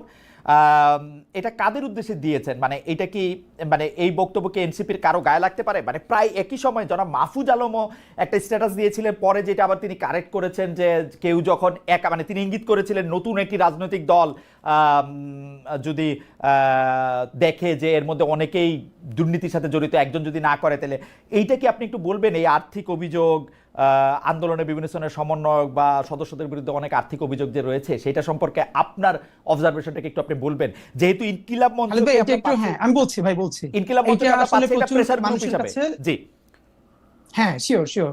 এইটা আমি যেই প্রোগ্রামে বলেছিলাম যে যাদের হাতে অ্যান্ড্রয়েড ফোন মানে থাকতে কষ্ট হয়েছে, এখন আইফোন, টি শার্ট দামি, এই মঞ্চে দুইজন উপদেষ্টাও ছিলেন। কিন্তু প্রোগ্রামটা ছিল মূলত ওসমানী স্মৃতি মিলনায়তনে প্রায় 1000-এর মতো বাংলাদেশের জুলাই আহত যোদ্ধা, যাদের একদম অনেকের চোখ নাই, হাত নাই, দেখলেই বুঝে যায় সারা দেশ থেকে ওনারা এসেছিলেন। তো স্বাভাবিকভাবে এখানে অনেকে আমন্ত্রিত ছিলেন সব রাজনৈতিক দল থেকে। কিন্তু এখানে বক্তৃতার স্পিরিটটা ছিল যে বিএনপি বলি, জামাত ইসলামী বলি, অপরাপর অন্যান্য দল বলি, তাদের ব্যাপারে যে বিভিন্ন অভিযোগ, এই অভিযোগগুলো মানুষ মানে নতুন না বলেই মানুষ একটা গণ অভ্যুত্থানের মুখদেরকে পছন্দ করেছে। এখন ধরেন বাংলাদেশের সমস্যাটা হলো গণ অভ্যুত্থানের একমাত্র মুখ মনে করা হয় এনসিপি কে। না রে ভাই, এনসিপি ছাড়াও যারা এনসিপি তে যোগ দেয় না, এরকম আরো অনেকগুলো স্টেক হোল্ডার আছে যারা পলিটিক্স করতেছে না, সরাসরি পার্টিতে জয়েন করে না, কিন্তু গণ অভ্যুত্থানের বিশাল শক্তি। তো আমরা যেটা স্পষ্ট করে বলি যে যেই ছেলেটা, যেই মেয়েটা আন্দোলনের প্রধান মুখ ছিল বা ছোট করেও ছিল, তাদের যদি ছোট নৈতিক পদস্খলন ঘটে, এটা আমাদের রক্তক্ষরণ হয়। এর কারণ হলে মানে কি আমরা এটা বলেছি বিএনপি চাঁদাবাজি করতে পারবে, জামাত করতে পারবে, বা অন্যান্যরা করলে সমস্যা নাই, তোমরা করলে সমস্যা না, এটা আমরা স্পেসিফিকলি শুধু এনসিপি কেও বলি নাই। আমরা বলেছি যে মুখগুলোর দিকে তাকিয়ে বাংলাদেশে, ভাই আমি এখন আপনার সাথে যেখানে শো করছি, এই সামনের রাস্তায় আমি 8 এর বাচ্চার জানাজা পড়েছি, এই জুলাইয়ের সময় 8 এর বাচ্চার জানাজা পড়েছি। তো বাবা মা ভাই বোন মিলে পরিবার নিয়ে যারা রাজপথে নেমেছে বুলেটের সামনে, এই মুখগুলোর জন্য, এই মুখগুলো যদি কোনোভাবে সামান্য নৈতিক পদস্খলন ঘটে, মানুষের হৃদয়ে রক্তক্ষরণ হয়। সুতরাং আমার জুলাইয়ের আহত ভাইদেরকে অ্যাড্রেস করে বলেছি, ইনক্লুডিং মি, আমাকেও বলেছি যে আমরা কোনোভাবে করাপ্টেড হতে পারবো না, তাতে বিএনপি হোক, জামাত ইসলামী হোক, যে যা হোক, ইভেন না, যদি কিন্তু এনসিপি আপনি হয় করাপ্টেড হতে পারবো না, জি। এটা তো একটা পায়াস উইশ, কিন্তু আপনি তো অলরেডি করাপশনের একটা এলিগেশন দিছেন। কারণ অ্যান্ড্রয়েড ফোনের দাম আমরা গড়ে ধরে দিতে পারি 20-25 হাজার টাকা, আইফোনের দাম হচ্ছে 2-2.5 লাখ টাকা, 1.5 লাখ টাকা Okay. এক এক হিসাবে। আপনি তো অলরেডি একটা এলিগেশন দিছেন যে আইফোনের মালিক হয়ে গেছে, এটা আপনি কাদের দিছেন? আচ্ছা, এইটা হলো আমি স্পষ্ট, প্রথমত হলো মিডিয়ার ক্ষেত্রে হলো খালেদ ভাইয়ের কাজ হইলো তিনি এইটার ভিন্ন ইনভেস্টিগেশন করবেন, কিন্তু আমি আমাদের কিছু ছোট ভাইদেরকে দেখি যে যারা নতুন বাইক চালায়, টি শার্টটা দামি, অথবা হাতে একটা, তো আমাকে অনেকে ফোন করে বলছে ভাই আইফোন কিনলেই তো সবাই নতুন কিনে না, পুরনো কেনা যায়, 30-40 হাজার টাকা পুরনো কেনা যায়। ভালো, আমি জানলাম, কিন্তু ফ্যাক্ট হলো মিডিয়ার কাজ হলো এইটা যে যারা কেউ গণ অভ্যুত্থানের স্পিরিটকে বিক্রি করে দিয়ে যদি কেউ এই আর্থিকভাবে লাভবান হয়, তাদের বিরুদ্ধে মিডিয়া ধরবে, বাংলাদেশের মানুষের জনগণ ধরবে, আমরা যেরকম ধরতেছি, এই স্পিরিটটাই তো আমরা চাই। কিন্তু ভাই আমি আপনার একটু রেসপন্স করতে চাই। Okay. ভাই যেখানে কয়েকটা কথা বললেন, এইটা আমি পরে ভুলে যাব। Okay, এক নম্বরে হলো ভাই যেটা বললেন যে মাহমুদুর রহমান সাংবাদিক না, আমি খালেদ ভাইয়ের কাছে বিনীতভাবে জানতে চাই, মাসুদ কামাল ভাইয়ের কাছে জানতে চাই, বাংলাদেশের যে সাংবাদিকতার নীতি নৈতিকতা আছে বা নীতিমালা নিশ্চয়ই আছে, পিএবি আছে, প্রেস ক্লাব আছে, আর অন্যান্য যে মিডিয়া আছে, মানে প্রতিষ্ঠান আছে, এইখানে এক্স্যাক্টলি এই সাংবাদিক হয়ে ওঠার যে নিয়ম, এইখানে কি কি নীতিমালা আছে, যে নীতিমালা মাহমুদুর রহমান ভায়োলেট করে আমার দেশের সম্পাদক হয়েছেন। নাম্বার 2, মাহমুদুর রহমান আমার দেশের সম্পাদক হওয়ার বহুদিন আগে থেকে বিবিসি বাংলার সাবেক বড় সাংবাদিক এবং বাংলাদেশের প্রতিষ্ঠিত সাংবাদিক আতাউস আমাদের মতো মানুষ, যিনি আমার দেশের দীর্ঘদিন উপদেষ্টা সম্পাদক ছিলেন, তার পাশে বসে বসে কাজ শিখেছেন। নাম্বার 3, আমার দেশ তিনি কোনোদিন দখল করেন নাই, তাকে সবাই মিলে আমার দেশ দিয়েছে যে প্লিজ আপনি চালান, পত্রিকাটা বন্ধ হয়ে গেছে। নাম্বার 4, খালেদ ভাই আপনাকে একটা বলা দরকার, মাসুদ ভাই যেটা বলেছেন যে এই কথাটা মিলে গেছে আওয়ামী লীগের অ্যাপিলেট ডিভিশনের বিচারপতিদের মতো। কিরকম? শফিক রেহমান বর্তমান যে অ্যাপিলেট ডিভিশন আগে ছিল, তাদের বিরুদ্ধে একদম স্পষ্ট একটা অভিযোগে কলাম লিখেছিলেন, আমার দেশ ছেপেছিল। শফিক রেহমান এবং মাহমুদুর রহমানকে হাইকোর্ট নিয়ে ঘন্টার পর ঘন্টা দাঁড়িয়ে রেখেছে, বলেছে ট্রুথ ইজ নো ডিফেন্স।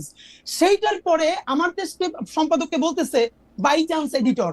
এর মানে অ্যাপিলেট ডিভিশনের যে আওয়ামী লেসপেন্সাররা ছিল, তারা মাহমুদুর রহমানকে আচ্ছা জনাব হাদি, আপনি মানে কি জনাব হাদি, আমরা আসলে অনেকগুলি বিষয় নিয়ে আলোচনা করবো। আপনি এই বিষয়টা নিয়ে স্পেসিফিক কথা বলেছেন, মাসুদ কামাল ভাই এটা একটু বলুক, এটা একটু বলি। আর আপনি যে এটা কথা বলতেছেন যে ট্রুথ ইজ নট, কথা আমি একটু ভাইকে শাহবাগে বলতে চাই প্লিজ, একটা কথা। ওকে, একটা সেটা হচ্ছে, আর একটা ব্যাপার হলো, হ্যাঁ ভাইয়ের যে এথিক্স, মাসুদ কামাল ভাইয়ের মনে হইলো যে ওইটা অ্যাক্টিভিজম হয়েছে, সাংবাদিকতা হয় নাই। তো আমার পরবর্তীতে কথা হলো, এরপর যে শাহবাগে রাষ্ট্রদ্রোহিত হইলো, দিনের পরে দিন তারা পতাকা উড়াইতেছে, সরকারি অফিস বন্ধ রাখতেছে, নিকৃষ্টতম মব করতেছে, ঠিক মাসুদ কামাল ভাইয়ের টাইমলাইনে পুরো শাহবাগের মব সন্ত্রাসের সময় কয়দিন তিনি সেইটার সমালোচনা করছেন। মাত্র 50 জন লোক ছিল, আমি সামনে সাক্ষী, সেইটার 500 লোক কইরা পত্রিকা দেখাইছে। তো সেইটা কি সমালোচনা করছে? কামাল ভাই এটা আপনি একটু যদি অ্যাড্রেস করেন, একটু সংক্ষেপে যদি আপনি অ্যাড্রেস করেন। দুইটা প্রশ্ন, এক হচ্ছে মাহমুদুর রহমান সাহেব কোন নীতিমালা ভঙ্গ করেছেন, সেটা একটা সম্পাদক হতে গিয়ে যে আপনি সাংবাদিক মনে করছেন, আর দুই হচ্ছে যে আপনি শাহবাগ যেটা মব সন্ত্রাস বলছেন সেইটার ক্ষেত্রে আপনি কি বলেছেন। মানে বিষয়টা হলো কি, উনি একজন সিনিয়র মানুষ, উনি আগে সরকারের আমলে মানে বিএনপি গভর্নমেন্টের আমলে উপদেষ্টাও ছিলেন, কিন্তু জ্বালানি বিষয়ে উপদেষ্টা ছিলেন। রাইট, বিনিয়োগ বোর্ডে। হ্যাঁ, আমি তখন আমার দেশে ছিলাম, আমি তো আমার দেশে চাকরি করছি ভাই। আমার দেশের শুরুটা তো হয়েছে আমাদের হাত দিয়ে, যারা আমার দেশ শুরু করেছে তাদের মধ্যে আমি একজন। আমার দেশে আমি 3 বছরের উপরে চাকরি করেছি। আমি চলে যাওয়ার পর এখানে জামাতের কিছু মালিকানা ঢুকলো এবং তারপর আমার দেশে মাহমুদুর রহমান সাহেব আসতেন। আতাউস সামাদ স্যার, উনি আমার টিচার এবং ওনার সঙ্গে বসে আমিও কাজ করেছি, কাজে এটা নিয়ে কোনো আপত্তি নাই। বাট একটা জিনিস হলো কি, আমার দেশের সম্পাদক হওয়ার আগ পর্যন্ত আমি জানতাম না যে মাহমুদুর রহমান সাহেব সাংবাদিকতা করেছেন। আমি জানতাম উনি সরকারের উপদেষ্টা ছিলেন, আমি জানতাম উনি মুন্নু সিরামিক্সের সঙ্গে চাকরি করতেন, আমি জানতাম এগুলো। শাইনপুকুর আমি তো জানতাম না। সিরামিক্সেরও সিইও ছিলেন উনি।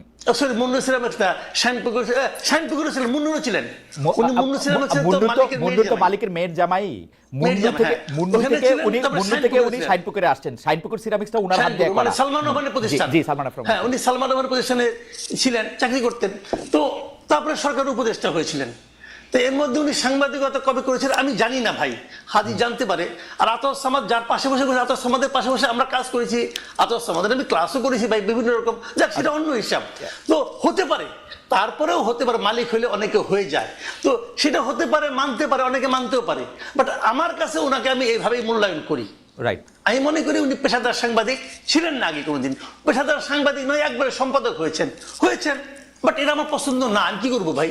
আচ্ছা, আমি এটা তো গেল আপনার একটা। পছন্দের খাবো আপনি না। আপনি অন্য আচ্ছা। অন্যায়ের বিরুদ্ধে প্রতিবাদ করেছেন কিনা? শাহবাগে একটা রাষ্ট্রদ্রোহিতা হয়েছে, সেটার বিরুদ্ধে প্রতিবাদ করেছেন কিনা? আপনার ফেসবুক স্ট্যাটাস দিয়েছেন কিনা? মানে রাষ্ট্রদ্রোহিতাটা কখন, মানে ওই সময় যেটা হয়েছিল ওইটা? যখন হচ্ছে আইন চেঞ্জ করে আবার একটা ফাঁসির আচ্ছা, আমি এটা বলি, ওই সময় আমি একটা কথা একবার একটা আর্টিকেল লিখেছিলাম এক জায়গায়।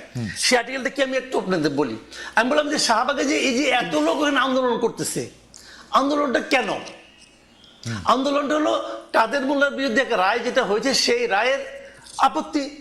রায়টা কে দিয়েছে? একজন বিচারক দিয়েছে। তাহলে ভুলটা করলে কে করছে? কাদের মোল্লা করছে না ওই বিচারক করছে? বিচারক করছে অবশ্যই। ওই বিচারক করছে। ওই বিচারকটা কে? কেউ নাম জানে?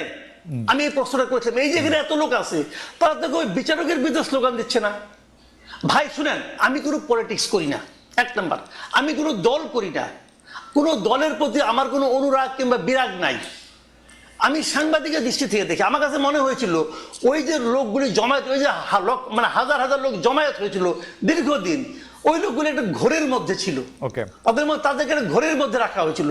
এই কারণে যে যদি আপনারা আন্দোলন করতেন, আন্দোলনের তো স্লোগানটা ওঠার কথা ছিল বিচারকের বিরুদ্ধে, সেই রায়টা কেন দিল? আমার মনে হয় ওটা দেখো দেয় নাই। আমার মনে হয় যে কামাল ভাইয়ের পয়েন্ট তুলে ধরেছেন।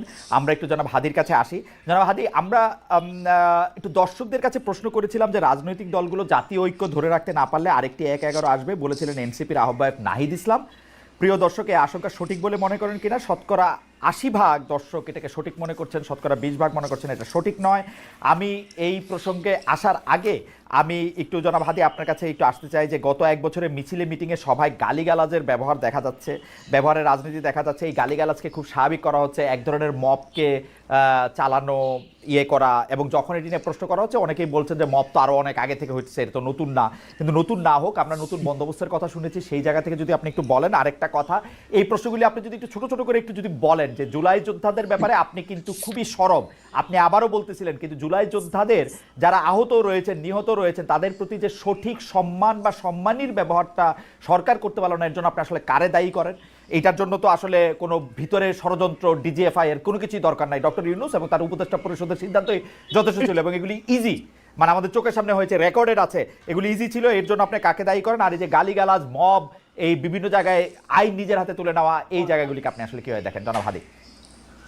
ওকে ভাই, ব্যাপার হলো যেটা ওই 1 মিনিটে বলে রাখা, ভাই যেটা বললেন ওই মাহমুদ ভাইয়ের আর প্রশ্ন নাই, সামনে বলি। পৃথিবীতে এরকম 1 ঘন্টা আলাপ করা যাবে যে অসংখ্য বড় বড় মিডিয়া হাউস আছে যার প্রধান সম্পাদক অন্য প্রফেশনে ছিলেন, তারপরে সেখানে এসে নিজেকে প্রতিষ্ঠিত করেছেন নিজের যোগ্যতায়। এটা হলো একটা ব্যাপার। নাম্বার 2, দ্বিতীয় প্রশ্নটা আমি ভাই আপনাকে যেটা কাইন্ডলি একটু বলি যে আপনি যেটা বলছিলেন যে গত যে অ্যাক্টিভিজমের জায়গা থেকে এই যে জুলাই যোদ্ধা বলি, জুলাইয়ের শহীদ বলি, আহত বলি, তাদের ব্যাপারে সরকারের দেখেন কমপক্ষে 1000-এর বেশি অন স্ক্রিন বলেছি, আমাদের কাছে রেকর্ড আছে। এই সরকারের এখন পর্যন্ত সব থেকে যে বড় ব্যর্থতা, যেই গণ অভ্যুত্থানের স্পিরিট, যেই শহীদদের রক্তের মধ্য দিয়ে তার ম্যান্ডেট হয়েছে, সে তাদের প্রতি সুবিচার করতে পারে নাই। প্রথমত কি পারে নাই? এই যে এতগুলো শহীদ, আপনি খেয়াল করেন, এখন পর্যন্ত কি আপনি বলতে পারবেন সেন্ট্রাল ডেটাবেজে ঢুকে প্রত্যেক শহীদের বাড়ি কোথায়, তার অবস্থা কি, তাকে কিভাবে পুনর্বাসিত করা হয়েছে, এর কি ন্যাশনাল একটা ডেটাবেজ? 1000 বার বলেছি, বিদেশি প্রবাসী অনেক ভাইয়েরা তাদেরকে সাহায্য করতে চায়, ঠিক কিভাবে করবে? সরকারের একটা জাতীয় ডেটাবেজ থাকবে, অমুক শহীদ এই প্রয়োজন পরিবারের সদস্য মারা গেছে এবং তার পরিবারের এই অবস্থা, তাকে পুনর্বাসন করতে পারে না। হাদি, জাস্ট ছোট করে বলি, এই ব্যর্থতার কথা আপনি অনেকবার বলেছেন, আপনার মুখে আমি অনেকবার শুনেছি। আপনি যদি কারণটা বলতেন যে সরকার এটা করবে না কেন? সরকার তো ওইটাই সরকারের ক্যাপিটাল। এক্স্যাক্টলি দুইটা কারণ। কি কারণ ভাই দুইটা। কি কারণে? হ্যাঁ, নাম্বার 1, এই উপদেষ্টাদের মধ্যে একমাত্র 2-3 জন ছাড়া আর কোন উপদেষ্টা নাই যারা হাসিনার ফ্যাসিবাদী আমলে ভীষণভাবে নির্যাতিত হয়েছে, এই উপদেষ্টাদের মধ্যে এমন কোন উপদেষ্টা নাই যে এই জুলাইয়ে তার সন্তান হারাইছে বা নিজের চোখ হারাইছে। একমাত্র প্রফেসর ইউনূস 10 তলা হাসিনা বাবাইছে তারে, এই কয়েকটা কষ্টতার আছে। আদিলুর রহমান শুক্র ভাই জেল খেটেছেন। এছাড়া দুই একজনের বিরুদ্ধে ভিন্ন ভিন্ন, বন্যা আপা, রেজনা চৌধুরী আপা, ওনার হাজবেন্ডকে গুম করা হয়েছিল। এছাড়া বিভিন্ন এম্বাসি থেকে, বিভিন্ন পলিটিক্যাল স্টেক থেকে, যেভাবে হোক, এটা তো আমাদের কালেকটিভ ব্যর্থতা। আমরা বিপ্লবী না না না না, কিন্তু হাদি যেভাবে হোক এটা হয়ে গেছে। জুলাইতে চোখের সামনে একটা ছেলে মারা গেছে, চোখের সামনে একটা ছেলে চোখে গুলি খায় বেডে কাটাইতেছে, এইটাতে সরকারের পক্ষ থেকে টাকা বা অন্য ব্যবস্থা নেওয়ার জন্য আমাকে নির্যাতিত হইতে হবে কেন? আমি তো সাধারণ মানুষ হিসাবে, আপনার সন্তান আহত হইলে, হ্যাঁ সন্তান আহত, সাধারণ মানুষ হিসেবেই তার পাশে গিয়ে দাঁড়াবো। মানে এটা তো কোনো যুক্তি, মানে এটা তো এইটা তো আপনি দাঁড়াবেন ভাই। এখন আমি আপনার একটা পরামর্শ দিয়ে রাখি খালিদ ভাই, আমি আপনার একটা পরামর্শ দিয়ে রাখি, আপনার যদি সম্ভব হয় আপনি স্বাস্থ্য উপদেষ্টার সাথে একদিন একটা শো করেন।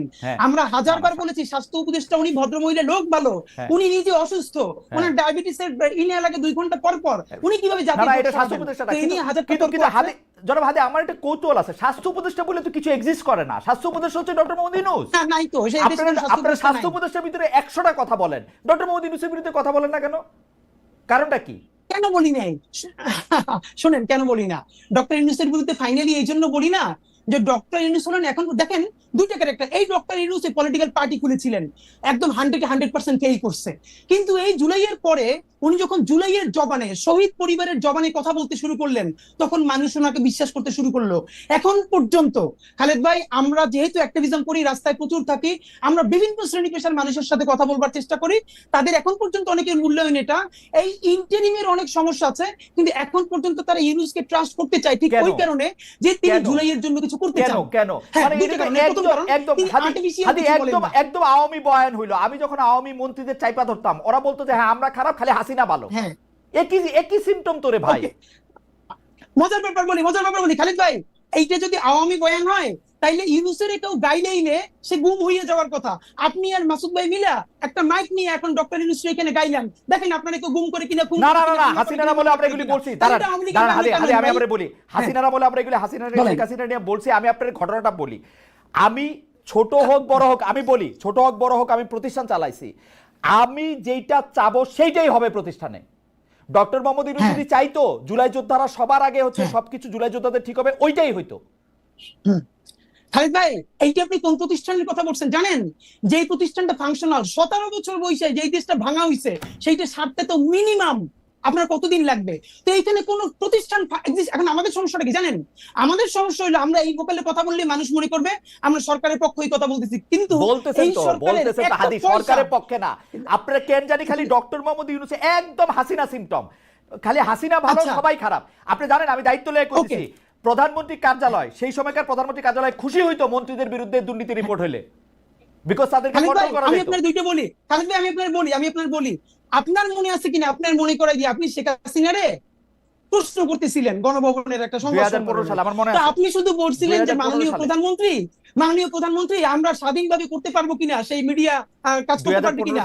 তারপর আপনাকে 15 সালে আপনাকে সে যেভাবে উত্তর দিছে, খালেদ মহিউদ্দিনের যা চরিত্র, যেরকম ছাইমেইকে ধরা, আপনি এইটা ইউনূসকে পারবেন, ইউনূসের সবাই রে পারবেন। না ইউনূসকে পারা যায় না। আমি বলি হাসিনাকেও পারা যায় না, ইউনূসকেও পারা যায় না। আমি বলি হাসিনাকেও পারা যায় না, ইউনূসকেও পারা যায় না। আমি দায়িত্ব নিয়ে বলি, দাঁড়ান এই প্রশ্নটা আমি বলি প্রধানমন্ত্রী সংবাদ সম্মেলনে ওই প্রশ্ন আমি ওইবারই প্রথমবার করি নাই, টিভি অনেকবার গেছে, তারও আগে আমি করছি। কিন্তু প্রধানমন্ত্রী প্রশ্নটা করার পরে প্রধানমন্ত্রী যেভাবে আমাকে উত্তর দিছে, সেই সময়কার প্রধানমন্ত্রী, তারপর থেকে আমার কোনো সম্পূরক প্রশ্ন করার জায়গা ছিল না। দেয়ার ওয়াজ আ সংবাদ সম্মেলন ফর 30 আদার পিপল। ঠিক আছে, ডক্টর মোহাম্মদ ইউনূস এই সেপ্টেম্বরে, আমার কথা শেষ করতে দেন। এই সেপ্টেম্বরে কিন্তু উনি এখানে আসছে জাতিসংঘের মধ্যে নিয়ে, উনি সবারে দাওয়াত দিছে, আমার ছাড়া। কিন্তু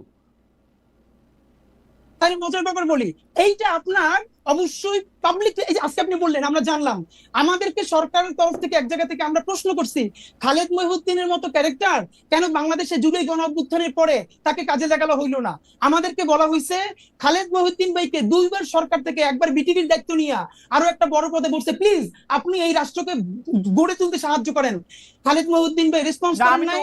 আমাদের সেক্রেটারিয়াল জব করব না রে ভাই হাদি, আমি কোন সেক্রেটারিয়াল জব, মিনিস্ট্রিয়াল জব আমি করব না। তো আমি বাংলাদেশে কোনো সেক্রেটারিয়াল জব, কোনো মিনিস্ট্রিয়াল জব করব না। আমি বিটিভির দায়িত্ব নিতে খালেদ ভাই। আমাকে অফার করা হয়েছিল, আমি বলি বিটিভির দায়িত্ব নিতে আমাকে অফার করা হয়েছিল, আমি শর্ত দিছিলাম বিটিভির প্রোভাইসও ঠিক করেন, আমি তথ্য উপদেষ্টা বা তথ্যমন্ত্রীকে আমি এটা রিপোর্ট করব না, তারা এটাতে রাজি হয় নাই, তারা বলছে আপনি আইসা আস্তে আস্তে করেন, আমি আস্তে আস্তে করার মধ্যে আমি নাই। ফাইন, এটা আমরা জানলাম, কিন্তু খালেদ ভাই আপনার মানে আমরা ওই ভালোবাসার জায়গা থেকে বলি, আমরা তো প্রত্যাশা করছিলাম যে আপনি জার্মান থেকে যেরকম ইউএসএ গেলেন, আপনি জার্মান থেকে এই জুলাইয়ের পরে একবার কিন্তু বাংলাদেশ আপনার খালেদ ভাই দেখি নাই। আপনি আসলে হয়তো কি জানেন, আপনি অনেক মেকানিজমের সাথে কথা বললে, শহীদ পরিবারগুলোর সাথে কথা বললে, না, তাহলে আপনি আরো আমি- যেটা ফিল হাদি, করতেন, হাদি, এটা হাদি, ইউএসএ হাদি, করে যাবে আমি না আমি খালেদ বলি ভাই। আমার দিকে আলাপটা করলে কি মানে আলাপটা আমি আর আপনি আলাদা আলাপ করবো না, আপনি খালি আমাকে এই কথা বলেন, আমি সরাসরি প্রশ্নটা করি, এটা আমি কামাল ভাইয়ের কাছ থেকেও Okay. আসলে একটু জানতে চাইবো, কারণ আপনার কাছ থেকেই আমরা এগুলি সবচেয়ে বেশি শুনি, কারণ যারা আগে জুলাই নিয়ে কথা বলছে তাদের অনেকেই ছাড়ান দিছে, রিটায়ার্ড করছে, আপনি রিটায়ার্ড করেন নাই, আপনি মাঠে আছেন, আপনি কথা বলতেছেন, সেই জায়গা থেকে সেই রেসপেক্ট থেকে আমি আপনার একটা ছোট্ট বিষয় জানতে চাইতেছি, মাত্র 1000 জন রে, যেখানে আমরা 8 লাখ কোটি টাকার বাজেট করি, মাত্র 1000 জন শহীদ, 1000 জন চরমভাবে আহত, এই 2000 জনকে ভরণ পোষণ করা, তাদের একটা খুশি করা, মানে আমি খুশি শব্দটা বলবো না, মানে তাদের খেয়াল করা, এটা তো এত বড় জটিল কাজ না, এটা কেন করা যাইতেছে না? এইটা ডক্টর মোহাম্মদ ইউনূসকে আপনি প্রথম কেন এর জন্য আপনি অভিযুক্ত করতেছেন না, এটা আমাকে একটু সারপ্রাইজ করতেছে, মানে আর কাউরে এখানে অভিযোগ করার দরকার নাই খালেদ তো, ভাই, আমি বুঝি না খালেদ ভাই জি এই একই আপনি যেটা বলছেন না, এই দাবিতে ইনকিলাব মঞ্চ একদিন অনশন করছে যমুনার সামনে, ঠিকানা আমার নিজে ব্রিফিং দিচ্ছে, তখন ঠিকানা থেকে গিয়ে বলছে ভাই খালেদ ভাই টিভি থেকে আসছে, এবং প্রধান উপদেষ্টাকে বলছি এই যে কালেকটিভ ব্যর্থতা, এই ব্যর্থতার ইমাম হলেন আপনি। মাত্র 1000 হোক 1500 হোক, যে শহীদ পরিবারের পুনর্বাসন করতে পারেন নাই, আহতদেরকে সর্বোচ্চ চিকিৎসার জন্য ডেটাবেস তৈরি করতে পারেন নাই, এর সমস্ত ব্যর্থতা এই সরকারের, আর এই সরকারের ইমাম হিসেবে সমস্ত ব্যর্থতা আপনার। আপনি কোন যত সুন্দর করে কথা বললেন, এটা দিয়ে কাভারি হবে না। এই দাবিতে ইনকিলাব মঞ্চ সকাল থেকে সন্ধ্যা পর্যন্ত যমুনার সামনে অনশন করেছে, তারপরে তার একান্ত সচিব আইসা আমাদের কাছ থেকে স্মারকলিপি নিছে যে অতি দ্রুত তারা এটার ব্যাপারে ব্যবস্থা নিবে, এরপরও নেয় নাই। এখন কোন ভাষায় বললে, কেমনে হাত ধরলে, কেমনে পা ধরলে এই কাজটা হবে, এটা আমরা জানি না। এবং ডক্টর ইউনূস যদি আমাদেরকে বলেন যে এইভাবে বললে উনি কাজটা করবেন, তাও আমরা করতে রাজি, কিন্তু উনি বলতেছেন না। আপনারা কি বলেন ওনারে? উনি তো আমার বাপের চেয়ে 20 বছর বয়স। এই গত প্রেস ব্রিফিং যেটা করেছি, সেইখানে ওনারে যা বলছি, আমার মনে হয় উনি সারা জীবন এইটা শুনেন নাই। আমরা কি চাই, ওনাকে দিয়ে অন্তত ন্যূনতম সেই কেসটা হোক, যেটা পলিটিক্যাল পার্টি চাইতেছে না। ওনার এই জন্য এক হাত ধরে রেখে আর এক হাত ধরে গাইলে ভাই, যে ন্যূনতম কিছু সংস্কারটা ওনার মাধ্যমে হোক, ওনার আন্তর্জাতিক এই স্বীকৃতির মধ্যে দিয়া, আর তো কিছু না ভাই। উনি তো আমার দাদা খালু ফুফা না। ইনকিলাব মঞ্চ আজ পর্যন্ত এই সরকারের কোনো একটা পয়সা তো দূরের কথা, প্রোগ্রামে পর্যন্ত উপস্থিত হয় না। এই যে ঘোষণাপত্রের প্রোগ্রাম গেছে, ইনকিলাব মঞ্চের মুখপাত্র হিসেবে আমি ভিতরে দাওয়াত পাইছি, অনার, কিন্তু ভিতরে যাই নাই। আমি আমার ভাই বোনদেরকে নিয়ে রাস্তায় ভিজে ভিজে দাঁড়াই শুনছি, ভিতরে যাওয়াটা প্রয়োজন মনে করি নাই। কিন্তু ওনাকে চূড়ান্ত ভাবে শেষ পর্যন্ত কি ধরে রাখতে চাই কেন?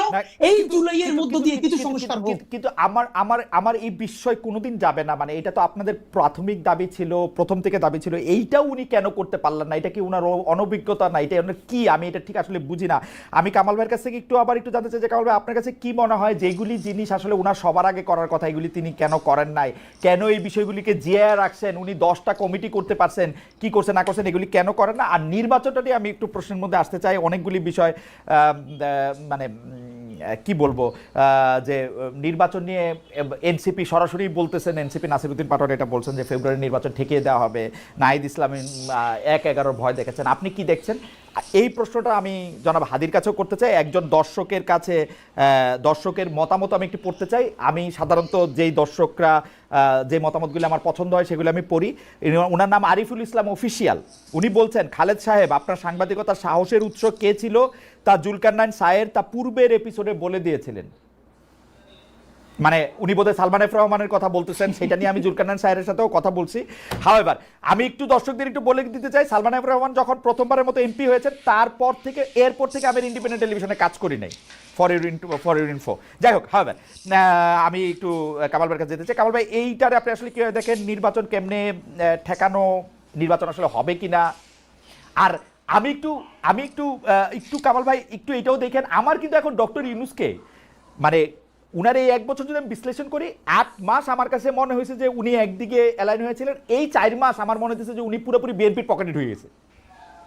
এইটাও আপনি একটু দেখেন, এটা আমার মনে আচ্ছা, হয়। আমি আমার মতো করে আমি একটু জি, ছোট করেই জি, বলি, জি। আমরা সময় খুব কম। জি, আমি ছোট করে আপনার বলি। সময় একটু বাড়াই দিব, ডক্টর শুধু আপনি ইউনূস- বলেন। জি কামাল ভাই।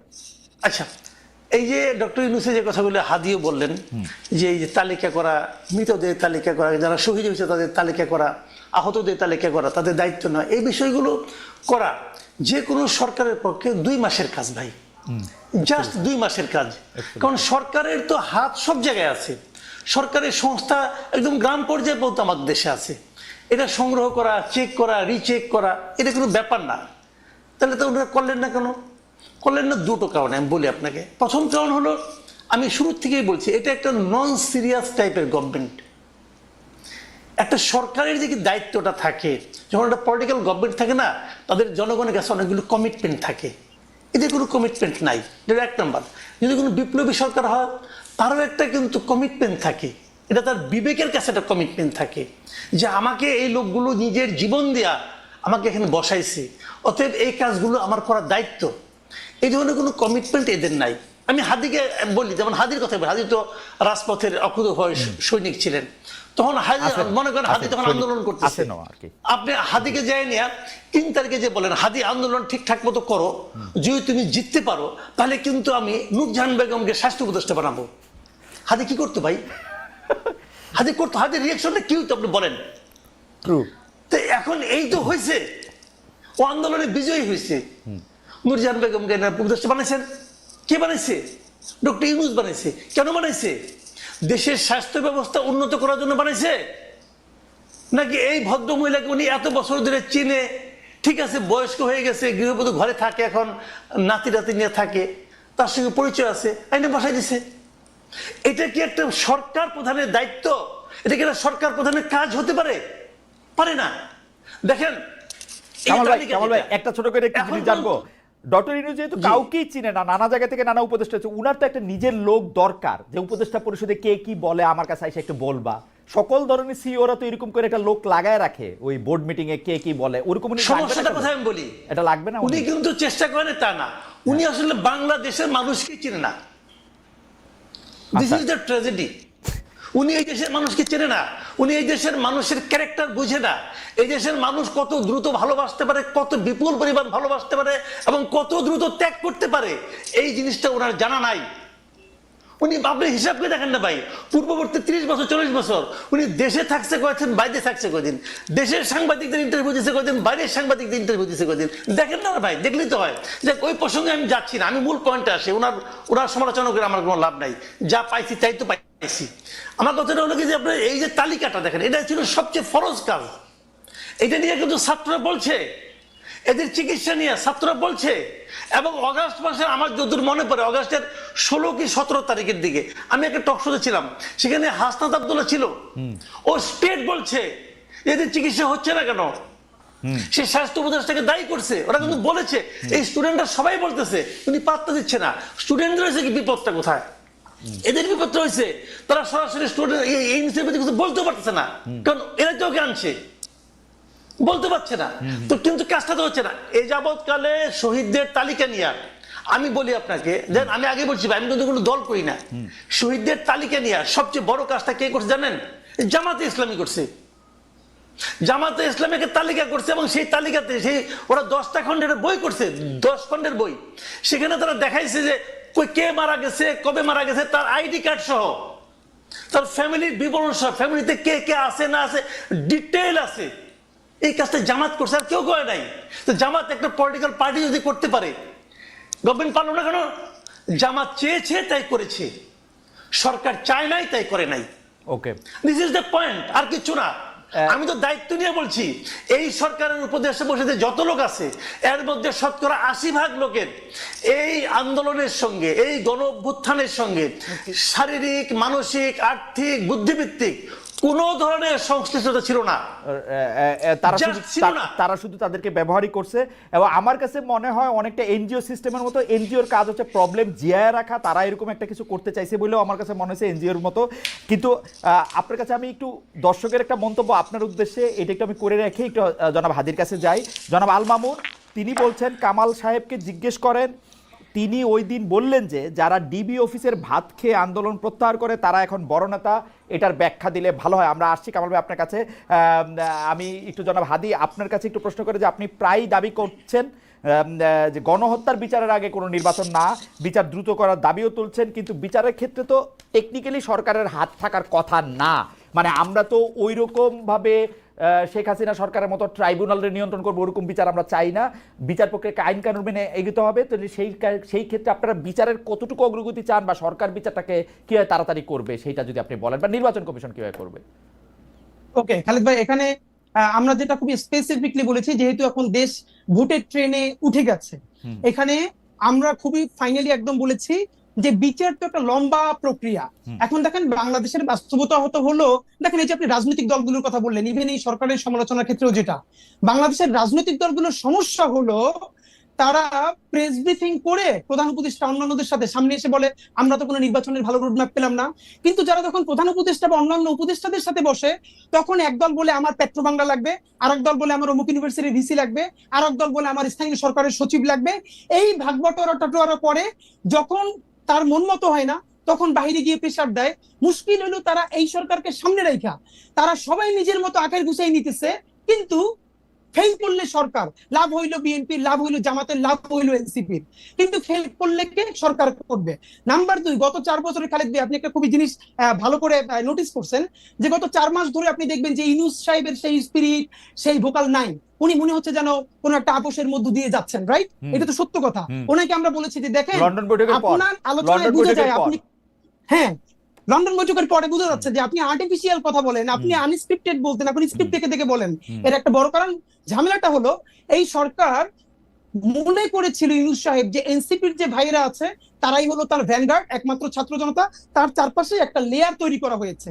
একমাত্র অল্প কিছু লোকজন ছাড়া আমি আপনাকে ইভেন বলতে পারবো, পিলখানা কমিশনের মতো গুরুত্বপূর্ণ কমিশন, গুম কমিশনের মতো গুরুত্ব কমিশনের সদস্যরা 1.5 মাস ধইরা প্রধান উপদেষ্টার সাক্ষাৎকার পান না। আপনি ভাবেন, এর মানে এমন একটা লেয়ার, মানে এবং আরো বলি আর্মি সেক্রেটারি ওনার সাথে যিনি আছেন সম্ভবত যে সচিব, তার ক্লিয়ারেন্স ছাড়া তার কাছে কেউ যেতে পারে না। তো এই যে ক্লিয়ারেন্স ছাড়া এটা হওয়ারই কথা, মানে সরকার প্রধানের হওয়ারই কথা। কিন্তু ভাই আপনি দেখেন গুম কমিশনের মতো একটা সিরিয়াস কমিশন, পিলখানা কমিশনের মতো একটা সিরিয়াস কমিশনের মেম্বার যদি তার সাথে 10 মিনিট কথা বলতে না পারেন, তারা তো কাজ শেষ করে যাবেন। এর মানে হলো তার চারপাশে এরকম একটা বলয় তৈরি করা হয়েছে। এই বলয়টা আমরা বলেছি বারবার ভাঙেন। এই বলয়টা না ভাঙলে আপনি যেটা এই যে মাসুদ ভাই বলছেন যে উনি বাংলাদেশের মানুষকে চিনেন না, দেখেন উনি বাংলাদেশের মানুষকে চিনছিলেন বিধায় গ্রামীণ ব্যাংকে সফল করতে পারছেন। কিন্তু এই যে ওনাকে ব্র্যাকেট বন্দি করতেছে কারা? রাজনৈতিক দলগুলো। কিরকম? এই রাজনৈতিক দলগুলো সমস্ত সুবিধা এই সরকারের কাছ থেকে নিবে, কিন্তু এই সরকারের কোনো দায় নিবে না। তারা সবাই মিলা সাদা পাথরের পাথরগুলো খাইয়ে ফেলবে। সেখানে বিএনপি, জামাত ইসলামী সবাই ঐক্যবদ্ধ, কিন্তু দোষ হবে কার?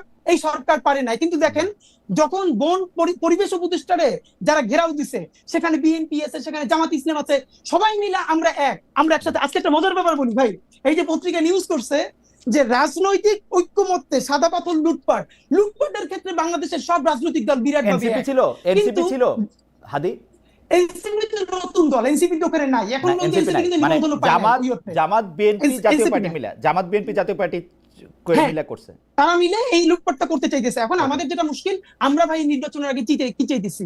আমরা বলছি এই নির্বাচন ফেব্রুয়ারিতেও লাগে না, এই নির্বাচন চাইলে ডিসেম্বরেও করা সম্ভব। দুইটা কাজ করেন প্লিজ। এক নম্বরে হলো এই বিচার তো লম্বা সময় ধরে চলবে, কিন্তু অ্যাটলিস্ট যারা একদম নির্দেশদাতা, আপনি তাদের কিছু বিচারের অন্তত আমাদেরকে দেখাই যান যে স্বচ্ছ একটা বিচারিক প্রক্রিয়ার মধ্য দিয়ে। কিরকম ধরেন আমি সর্বশেষ দেখছি যে সর্বশেষ প্রধানমন্ত্রী সহ আরো কয়েকজনের বিরুদ্ধে বিচার প্রক্রিয়া, সাক্ষ্য গ্রহণ শুরু হয়েছে। এটাকে আর কিভাবে এক্সপেডিট করা যায় আপনার কাছে কি মনে হয়? খালেদ ভাই এইটা দেখেন, এই যে ট্রাইব্যুনাল 2 এইটা গঠন হয়েছে কিছুদিন আগে, অথচ আমরা এই সরকার গঠন হওয়ার সাথে সাথে বলছি ট্রাইব্যুনাল 2 কেন? আপনি 10টা ট্রাইব্যুনাল করেন না কেন? হাদি, আপনি একজন শিক্ষক মানুষ, আপনি এটা বলেন মামলাটা তো রেডি হইতে সময় লাগে। এইটা একটা এত বড় মামলা, আপনি যদি যেন প্রকারে রেডি করেন, পরের সরকার আসলে বা অন্য কেউ আসলে, অন্য কারো বাজে ইন্টেনশন থাকলে এটা তো টিকবে না। মামলাটা তো রেডি করতে হবে। খালেদ ভাই আপনি একটু আন্তর্জাতিক অপরাধ ট্রাইব্যুনালে যারা কাজ করতেছে তাদেরকে একটু কাইন্ডলি ডাইকে কথা বলেন যে এই মামলা যেন খুবই ভালো ডকুমেন্টেড করে দ্রুত করা যায়, এই জন্য তাদের এক্সট্রা কি ইনিশিয়েটিভ ছিল আমি আপনারে বলি, দায়িত্ব নিয়ে আপনি ফ্যাক্ট চেক করেন। এই যে আইসিটি করা হয়েছে, তাদের সাথে পুলিশ দেওয়া হয়েছে না, সব থেকে দুর্বলতম পুলিশ, যার কান্দা থেকে বন্দুক খুলে বলে আমাদেরকে বলতেছে সেখানকার সদস্যরা। এমনও হয়েছে যে অপরাধী ধরতে গেছে, পুলিশ দৌড়িয়ে পারে না, তো এই যে আন্তর্জাতিক অপরাধ ট্রাইব্যুনালের যে টিম, তারা দৌড়ে আসামি ধরতেছে। কিরে ভাই, ওকে, মানে অপরাধ ট্রাইব্যুনালের যে আমার মনে হয় অ্যাডভোকেট, তার কাছে দৌড়ে আসামি ধরা, আমার মনে হয় বন্দুক খুলে পড়ে সেই রকম দিয়ে আপনি রাখছেন। এটা হাদি, কিভাবে চালাবেন? আবার আসবো আপনার কাছে, আপনার বক্তব্য পরিষ্কার। আমি একটু কামাল ভাইয়ের কাছে ফিরি। কামাল ভাই, আপনার বিরুদ্ধে বা আপনার কাছে জানতে চাওয়া হয়েছিল যে জনাব আল মামুন প্রশ্নটি করেছিলেন, আপনি যদি এই ব্যাপারটা একটু অ্যাড্রেস করতেন, যে আপনি কয়েকদিন আগে বলেছিলেন জুলাই যোদ্ধাদের না, মানে এই আন্দোলনকারীদের সম্পর্কে, যে ডিবি অফিসে ভাত খেয়ে যারা আন্দোলন প্রত্যাহার করেছিল তারা নেতা বনে গেছেন, এইরকম একটা কথা বলেছিলেন। আর আর আর কামাল ভাই, আমি আরেকটু বলি, আমাদের দর্শকদের মধ্যে একটা বড় অংশ বলতেছেন যে এখন পর্যন্ত বোঝা গেছে কেন আমি ডক্টর মোহাম্মদ ইউনূসের সাথে কথা বলি, কারণ ডক্টর মোহাম্মদ ইউনূস আমাকে দাওয়াত দেন নাই। এই কথা ঠিক না। ডক্টর মোহাম্মদ ইউনূসের কাছ থেকে আমার কোনো দাওয়াত খাওয়ার শখ নাই। ডক্টর মোহাম্মদ ইউনূস তো আমাকে মানে মানে উনার দাওয়াত আমি বাই বড়লোক দাওয়াত, বড় দাওয়াতের দরকার নেই। আমি বলছি উনি আমাকে সাক্ষাৎকারটার জন্য আমি অনেক চেষ্টা করছিলাম, উনি আমাকে বাদে সবাইকে সাক্ষাৎকার দিয়ে বেড়াচ্ছেন এই প্রধান উপদেষ্টা হওয়ার পরে।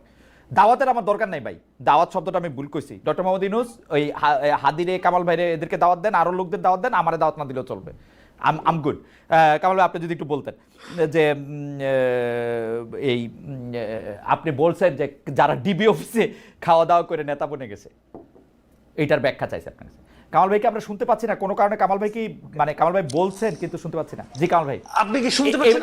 এবার পাচ্ছি কামাল ভাই, এবার পাচ্ছি। আচ্ছা, আমি আপনাকে বলি, ওটা একটা প্রসঙ্গক্রমে এসেছিল। প্রসঙ্গটা আমি বলি, একটা মানে হঠাৎ করে বলে না অনেক কিছু বোঝা যায় না। আমার প্রসঙ্গটা ছিল এখানে যে একটা প্রশ্ন উঠেছিল আমার কাছে, যে আমি কিন্তু একদম শুরু থেকেই বলে আসছিলাম যে এই সরকারে দুজন ছাত্র উপদেষ্টা নেওয়াটা ছিল এই সরকারের জন্য একটা বড় ব্লান্ডার। এই কথাটা আমি বলেছিলাম। কেন বলেছিলাম সেটা ব্যাখ্যা করতে যাই বলেছিলাম যে এই ছাত্রদের কিন্তু যাদেরকে নিয়েছিলেন তাদের প্রজ্ঞা, তাদের মেধা, তাদের যোগ্যতা নিয়ে কিন্তু আমি কোনো প্রশ্ন করি নাই। এই কারণে তাদের তো আমি টেস্ট করি নাই। কিভাবে আমি বলবো এটা? কাজে ওইটা আমি বলি নাই। আমি বলেছিলাম ওদেরকে নেওয়ার মাধ্যমে পুরো দেশের যে ঐক্যবদ্ধ ছাত্র যারা ছিল, ছাত্র শক্তি যেটা, যুব শক্তি, সেই শক্তিটাকে ভেঙে দেওয়া হয়েছিল। অনেকের মধ্যে প্রশ্ন জেগেছিল যে উনি যদি হয় তাহলে আমি নই কেন, আমি উনার চেয়ে কিসে কম, অথবা উনি কোন বিবেচনায়। এই প্রশ্নটা অনেক ইয়াংদের মধ্যে আমি শুনেছি। কেন শুনেছি সেটাও আমি বলি। কিভাবে শুনেছিল? এভাবে যে আমি ওই দিনই ওই 8 তারিখে একটা টেলিভিশনে ছিলাম, যখন ওইখানে ওই ঘোষণা করা হচ্ছিল নামগুলো, তখন ওইটাকে মূল্যায়ন করার জন্য বলা হয়েছিল। তখন আমার সঙ্গে ওখানে ইন্ডিপেন্ডেন্ট ইউনিভার্সিটি, সম্ভবত একটা প্রাইভেট ইউনিভার্সিটি, একজন স্টুডেন্ট ছিল, সমন্বয়ক ছিল। ওই ভদ্রলোক তখন মাথার মধ্যে কাটা ছিল, এখানে একটা প্লাস্টার লাগানো ছিল মাথার মধ্যে, সে আমার সঙ্গে ছিল। এবং সেখানে তার সঙ্গে আলাপ করতে করতে দেখলাম সে খুবই আনহ্যাপি। সে বলতেছে যে ঢাকা ইউনিভার্সিটি থেকে দুজনকে নেওয়া হলো উপদেষ্টা হিসাবে, তা আমরা আমাদের এই ত্যাগের কি মূল্যায়ন হলো? দেখেন, ওরা কিন্তু তাৎক্ষণিক মূল্যায়ন খুঁজতেছে। এটা তো মূল্যায়ন খোঁজার ব্যাপার ছিল না। ব্যাপারটা ছিল স্টুডেন্টরা থাকবে প্রেশার গ্রুপ হিসাবে। যদি এমন হতো যে একটা স্টুডেন্টদের সম্পর্কগুলি সমন্বয় নিয়ে একটা প্রেশার গ্রুপ করতো, তারা সরকারের সঙ্গে প্রতি 15 দিন পর পর বসতো, বসে বলতো জনগণ এটা চায়, আপনি এটা করতে পারছেন না, তারা একটা প্রেশার দিত, সেটা হতে গভর্নমেন্টের জন্য ভালো। আমি তখন বলেছিলাম যে এই যে দুজনকে নেওয়া হয়েছে কোন বিবেচনায়? এরা তো মানে এক নম্বর কথা, তারা ঢাকা ইউনিভার্সিটির যে ইউনিভার্সিটির একজনও নিহত হয় না, যদি আমি ওইভাবে ধরি। প্রাইভেট ইউনিভার্সিটিগুলো তারা তো অনেক ভূমিকা রেখেছে। এবং তারও চেয়ে বড় কথা যে আপনার ওরা কিন্তু আপনার ওখানে মুচুলাকে দিয়ে চলে আসছিল ভাতের হোটেল থেকে, যে তারা আন্দোলন প্রত্যাহার করলো। তারপর আন্দোলনটা আবার নতুন করে জায়গায় তুললো কে? এই প্রাইভেট ইউনিভার্সিটিগুলো। তো প্রাইভেট ইউনিভার্সিটি কি মূল্যায়ন আপনারা করেন নাই তো। আমি কিন্তু এইভাবে টু দ্য পয়েন্ট, মানে এদেরকে অবমূল্যায়ন করার জন্য বলছি না। আমি বলছি যে এদেরকে নেওয়াটা পুরো জিনিসটাকে মানুষের মধ্যে, ইয়াংদের মধ্যে যে একটা প্রশ্ন সৃষ্টি করেছিল, সেই কথা বলতে যে এই টাইম বলেছি। এবং আমি ঠিক বলে, অনেকে বলেছে যে প্রেশার দিয়ে করানো হয়েছে। আমি ওকে, এরা কিন্তু বিএনপির অনেক লোককে ভাতের হোটেলে নেওয়া হয়েছে, কেউ তো মুচুলাকে দিয়ে আসে নাই। আপনার ওই মুচুলাকে দিয়ে আন্দোলন প্রত্যাহার করছিলেন কেন? তারপরে যদি প্রাইভেট ইউনিভার্সিটিগুলো আন্দোলনটাকে আরো বেগবান না করতো, তাহলে কিন্তু কামাল ভাই, আপনার কাছে কি মনে হয় না যে একটা 25 থেকে 30-এর ব্যান্ডের কিছু তরুণদেরকে যদি ওই রকমভাবে যেভাবে যৌথ রিমান্ড করে, আমরা কিন্তু শুনেছি যে একবার ডিজিএফ এর কাছে একবার ডিবির কাছে, তারা কোথায় আছে জানা না, তাদেরকে চোখ বাঁধা হয়েছে, এইসব ক্ষেত্রে তো অনেকেই আসলে মুচলেকা দিবে, সেখানে মুচলেকা দেওয়াটাকে আপনি এত বড় করে কেন দেখতেছেন? বা ভাতের হোটেলে ভাত খাওয়া, ডেরোগেটরি রিমার্ক কেন? আমি বললাম তো এই হারুনের হোটেলে এর আগে অনেক লোক ভাত খেয়েছে, অনেক লোক ভাত খেয়েছে। এখন ওনারা যদি বয়সজনিত কারণে অন্যদের মতো শক্ত দৃঢ় না হইতে পারেন, তাহলে ওনারা এখন এই বয়সজনিত আমরা কিন্তু কামাল ভাই 111 এর কথা, 111 এর সময়ের কথা আপনার নিশ্চয়ই মনে থাকবে। সেই সময় 111 না কি 11, এটা 111, আমি হারুনের হোটেলের কথা বলছি, যে না 111 এর সময় আপনি নিশ্চয়ই মনে থাকবে যে আগের কথা বলতেন 111 এ অনেকে অনেক কিছু বলছে, ওগুলো আমাদের সব মনে আছে। ওবায়দুল কাদের কি বলছে, আব্দুল জলিল কি বলছে, ওগুলো সবই আমরা দেখছি। সাইফুর রহমান কি বলেছেন সবই আমরা দেখছি, ওগুলো ভিডিও আমরা দেখেছি। বাট সেটা তো অন্য হিসাব। কিন্তু এখানে তো, এবং ওখানে কেউ কিন্তু মুচলেকা দিয়ে আসে নাই, এখানে তো তারা আন্দোলন প্রত্যাহার ঘোষণা দিয়েছে। আচ্ছা ঠিক আছে, আমরা একটু জনাব হাদির কাছে আসি এই বিষয়ে। জনাব হাদির কাছে যাওয়ার আগে আমি দুই একটা বিষয়, একটু আমাদের অনেক দর্শক আজকে এঙ্গেজ হয়েছেন। কামাল ভাই আপনার অনুমতি নিয়ে একটু বেশি সময় যদি আমাদের সঙ্গে থাকেন, হাদি আপনি যদি একটু বেশি সময় থাকেন, কারণ অনেক দর্শক আমাদের সঙ্গে আছে, একটু যদি থাকেন। একজন প্রশ্ন করেছেন জুলাই আন্দোলনে খালেদ মহিউদ্দিন আপনার অবদান কি? আমার কোনো অবদান নাই জুলাই আন্দোলনে, আমি সাংবাদিক মানুষ, আন্দোলনে অবদান আমার নাই। 2 নাম্বার হচ্ছে যে তারেক সাহেবের ইন্টারভিউ কেন নেন নাই? তারেক সাহেবের ইন্টারভিউ নিতে গত 5 বছর ধরে আমি ক্রমাগত চেষ্টা করে যাচ্ছি, তারেক সাহেব আমাকে ইন্টারভিউ দিচ্ছে না। শেখ হাসিনার ইন্টারভিউ নেওয়ার জন্য আমি গত 8-9 বছর অনেকবার চেষ্টা করেছি। একবার ডয়েচে ভেলে থেকে বিশেষ অ্যাসাইনমেন্টে উনি জেনেভায় এসেছিলেন, জেনেভায় তার হোটেলের নিচে দাঁড়িয়েছিলাম, উনি পুলিশ দিয়ে আমাকে, মানে সুইস পুলিশ দিয়ে আমাকে সেই জায়গা ত্যাগ করতে বাধ্য করেছেন। এমনকি সজীব ওয়াজেদ জয়, আমি ডয়েচে ভেলেতে থাকা অবস্থায় আমার আরেক কলিগকে ইন্টারভিউ দিয়েছেন, আমাকে ইন্টারভিউ দেন নাই। ডক্টর মোহাম্মদ ইউনূস যতদিন আসলে সরকারের প্রধানের ক্ষমতায় ছিলেন না, তখন আমাকে ইন্টারভিউ দিয়েছেন, প্রথম ইন্টারভিউটা, এখন দেন নাই। সেটাই হচ্ছে কথা। আমি জনাব হাদি আপনার কাছে আসি। জনাব হাদি, যেই নির্বাচন কখন হবে সেই প্রসঙ্গের মধ্যে থেকে, এবং জনাব মাসুদ কামাল ভাই এনসিপির কথাও একটু বলতেছিলেন যে যারা নেতা হয়েছেন সেখানে, আমাদের অনেকে আপনাকে এই প্রশ্ন করেছেন, আমাদের গবেষক দলে একটি আপনাকে প্রশ্ন করেছেন যে 5 আগস্ট ডক্টর ইউনূস জুলাই ঘোষণাপত্র পাওয়ার পরে এনসিপি বা বাংলাদেশ গণতান্ত্রিক ছাত্র সংসদ এবং এমনকি আপনাদের মধ্যে এক ধরনের মনোমালিন্য, ঘরের মধ্যে মশারি, কেউ কেউ বলতেছেন দলের মধ্যে দল, আপনারা আলাদা হচ্ছেন নাকি আপনারা এক হচ্ছেন, সেরকম অনেক কথা বলছেন। আপনি ব্যাপারটাকে আসলে কিভাবে দেখেন? প্রশ্নের মধ্যে আরো প্রশ্ন করেছেন, শুধু আপনাকে দর্শকরা এই প্রশ্নটাও করেছেন যে আপনি এনসিপিতে যান নাই কেন? আপনি নাগরিক কমিটিতে থাকলেন, এনসিপি যখন হইলো তখন আপনি গেলেন না কেন?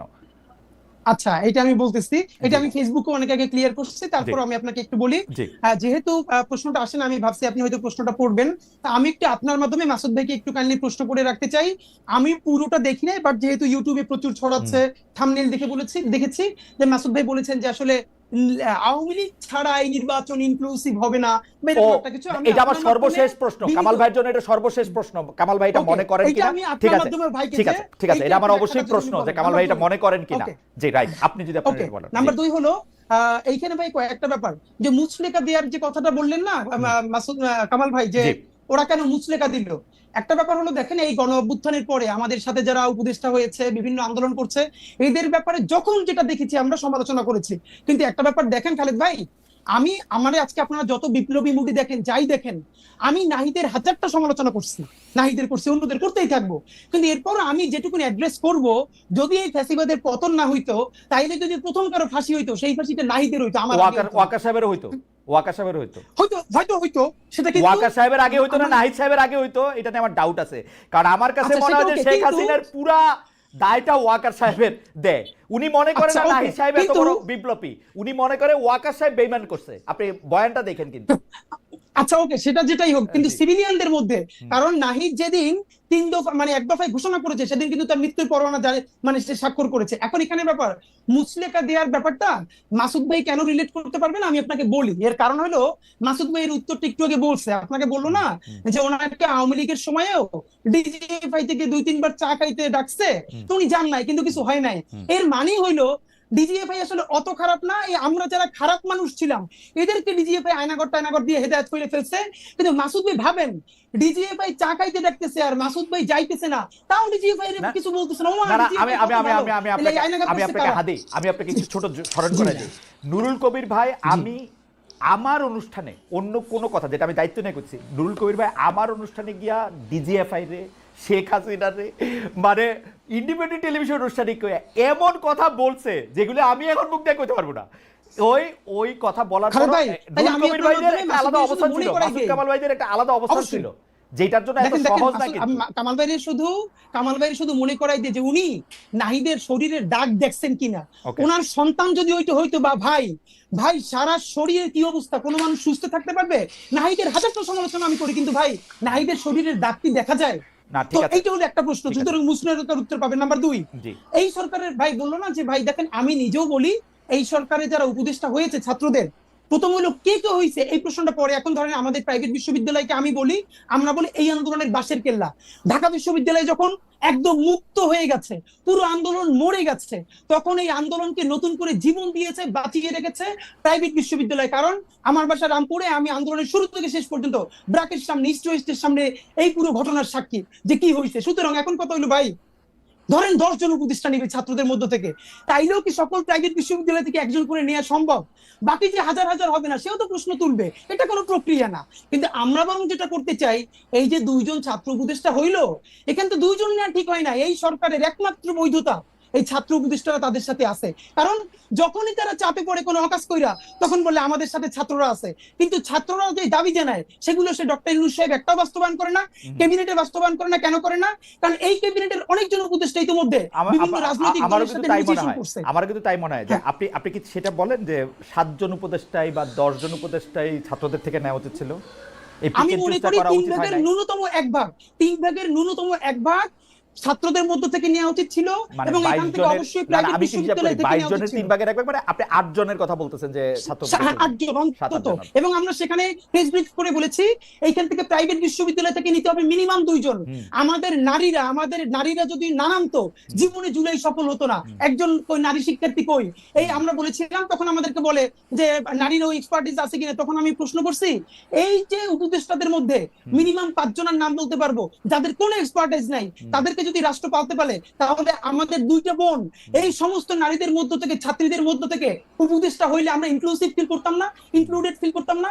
আমাদের প্রাইভেট থেকে 2টা ছাত্র যদি থাকে, কওমি মাদ্রাসা এত জীবন দিছে, ধরেন মাদ্রাসা থেকে একটা ছেলে, প্রাইভেট বিশ্ববিদ্যালয় থেকে 2টা ছেলে, নারী শিক্ষার্থীদের মধ্যে থেকে 2 জন বা 1 জন, তাতে আমরা সবাই ইনক্লুডেড ফিল করতাম। এইটা না করে যেটা হইছে, এখন ছাত্র জনতা বিভাজিত হইছে।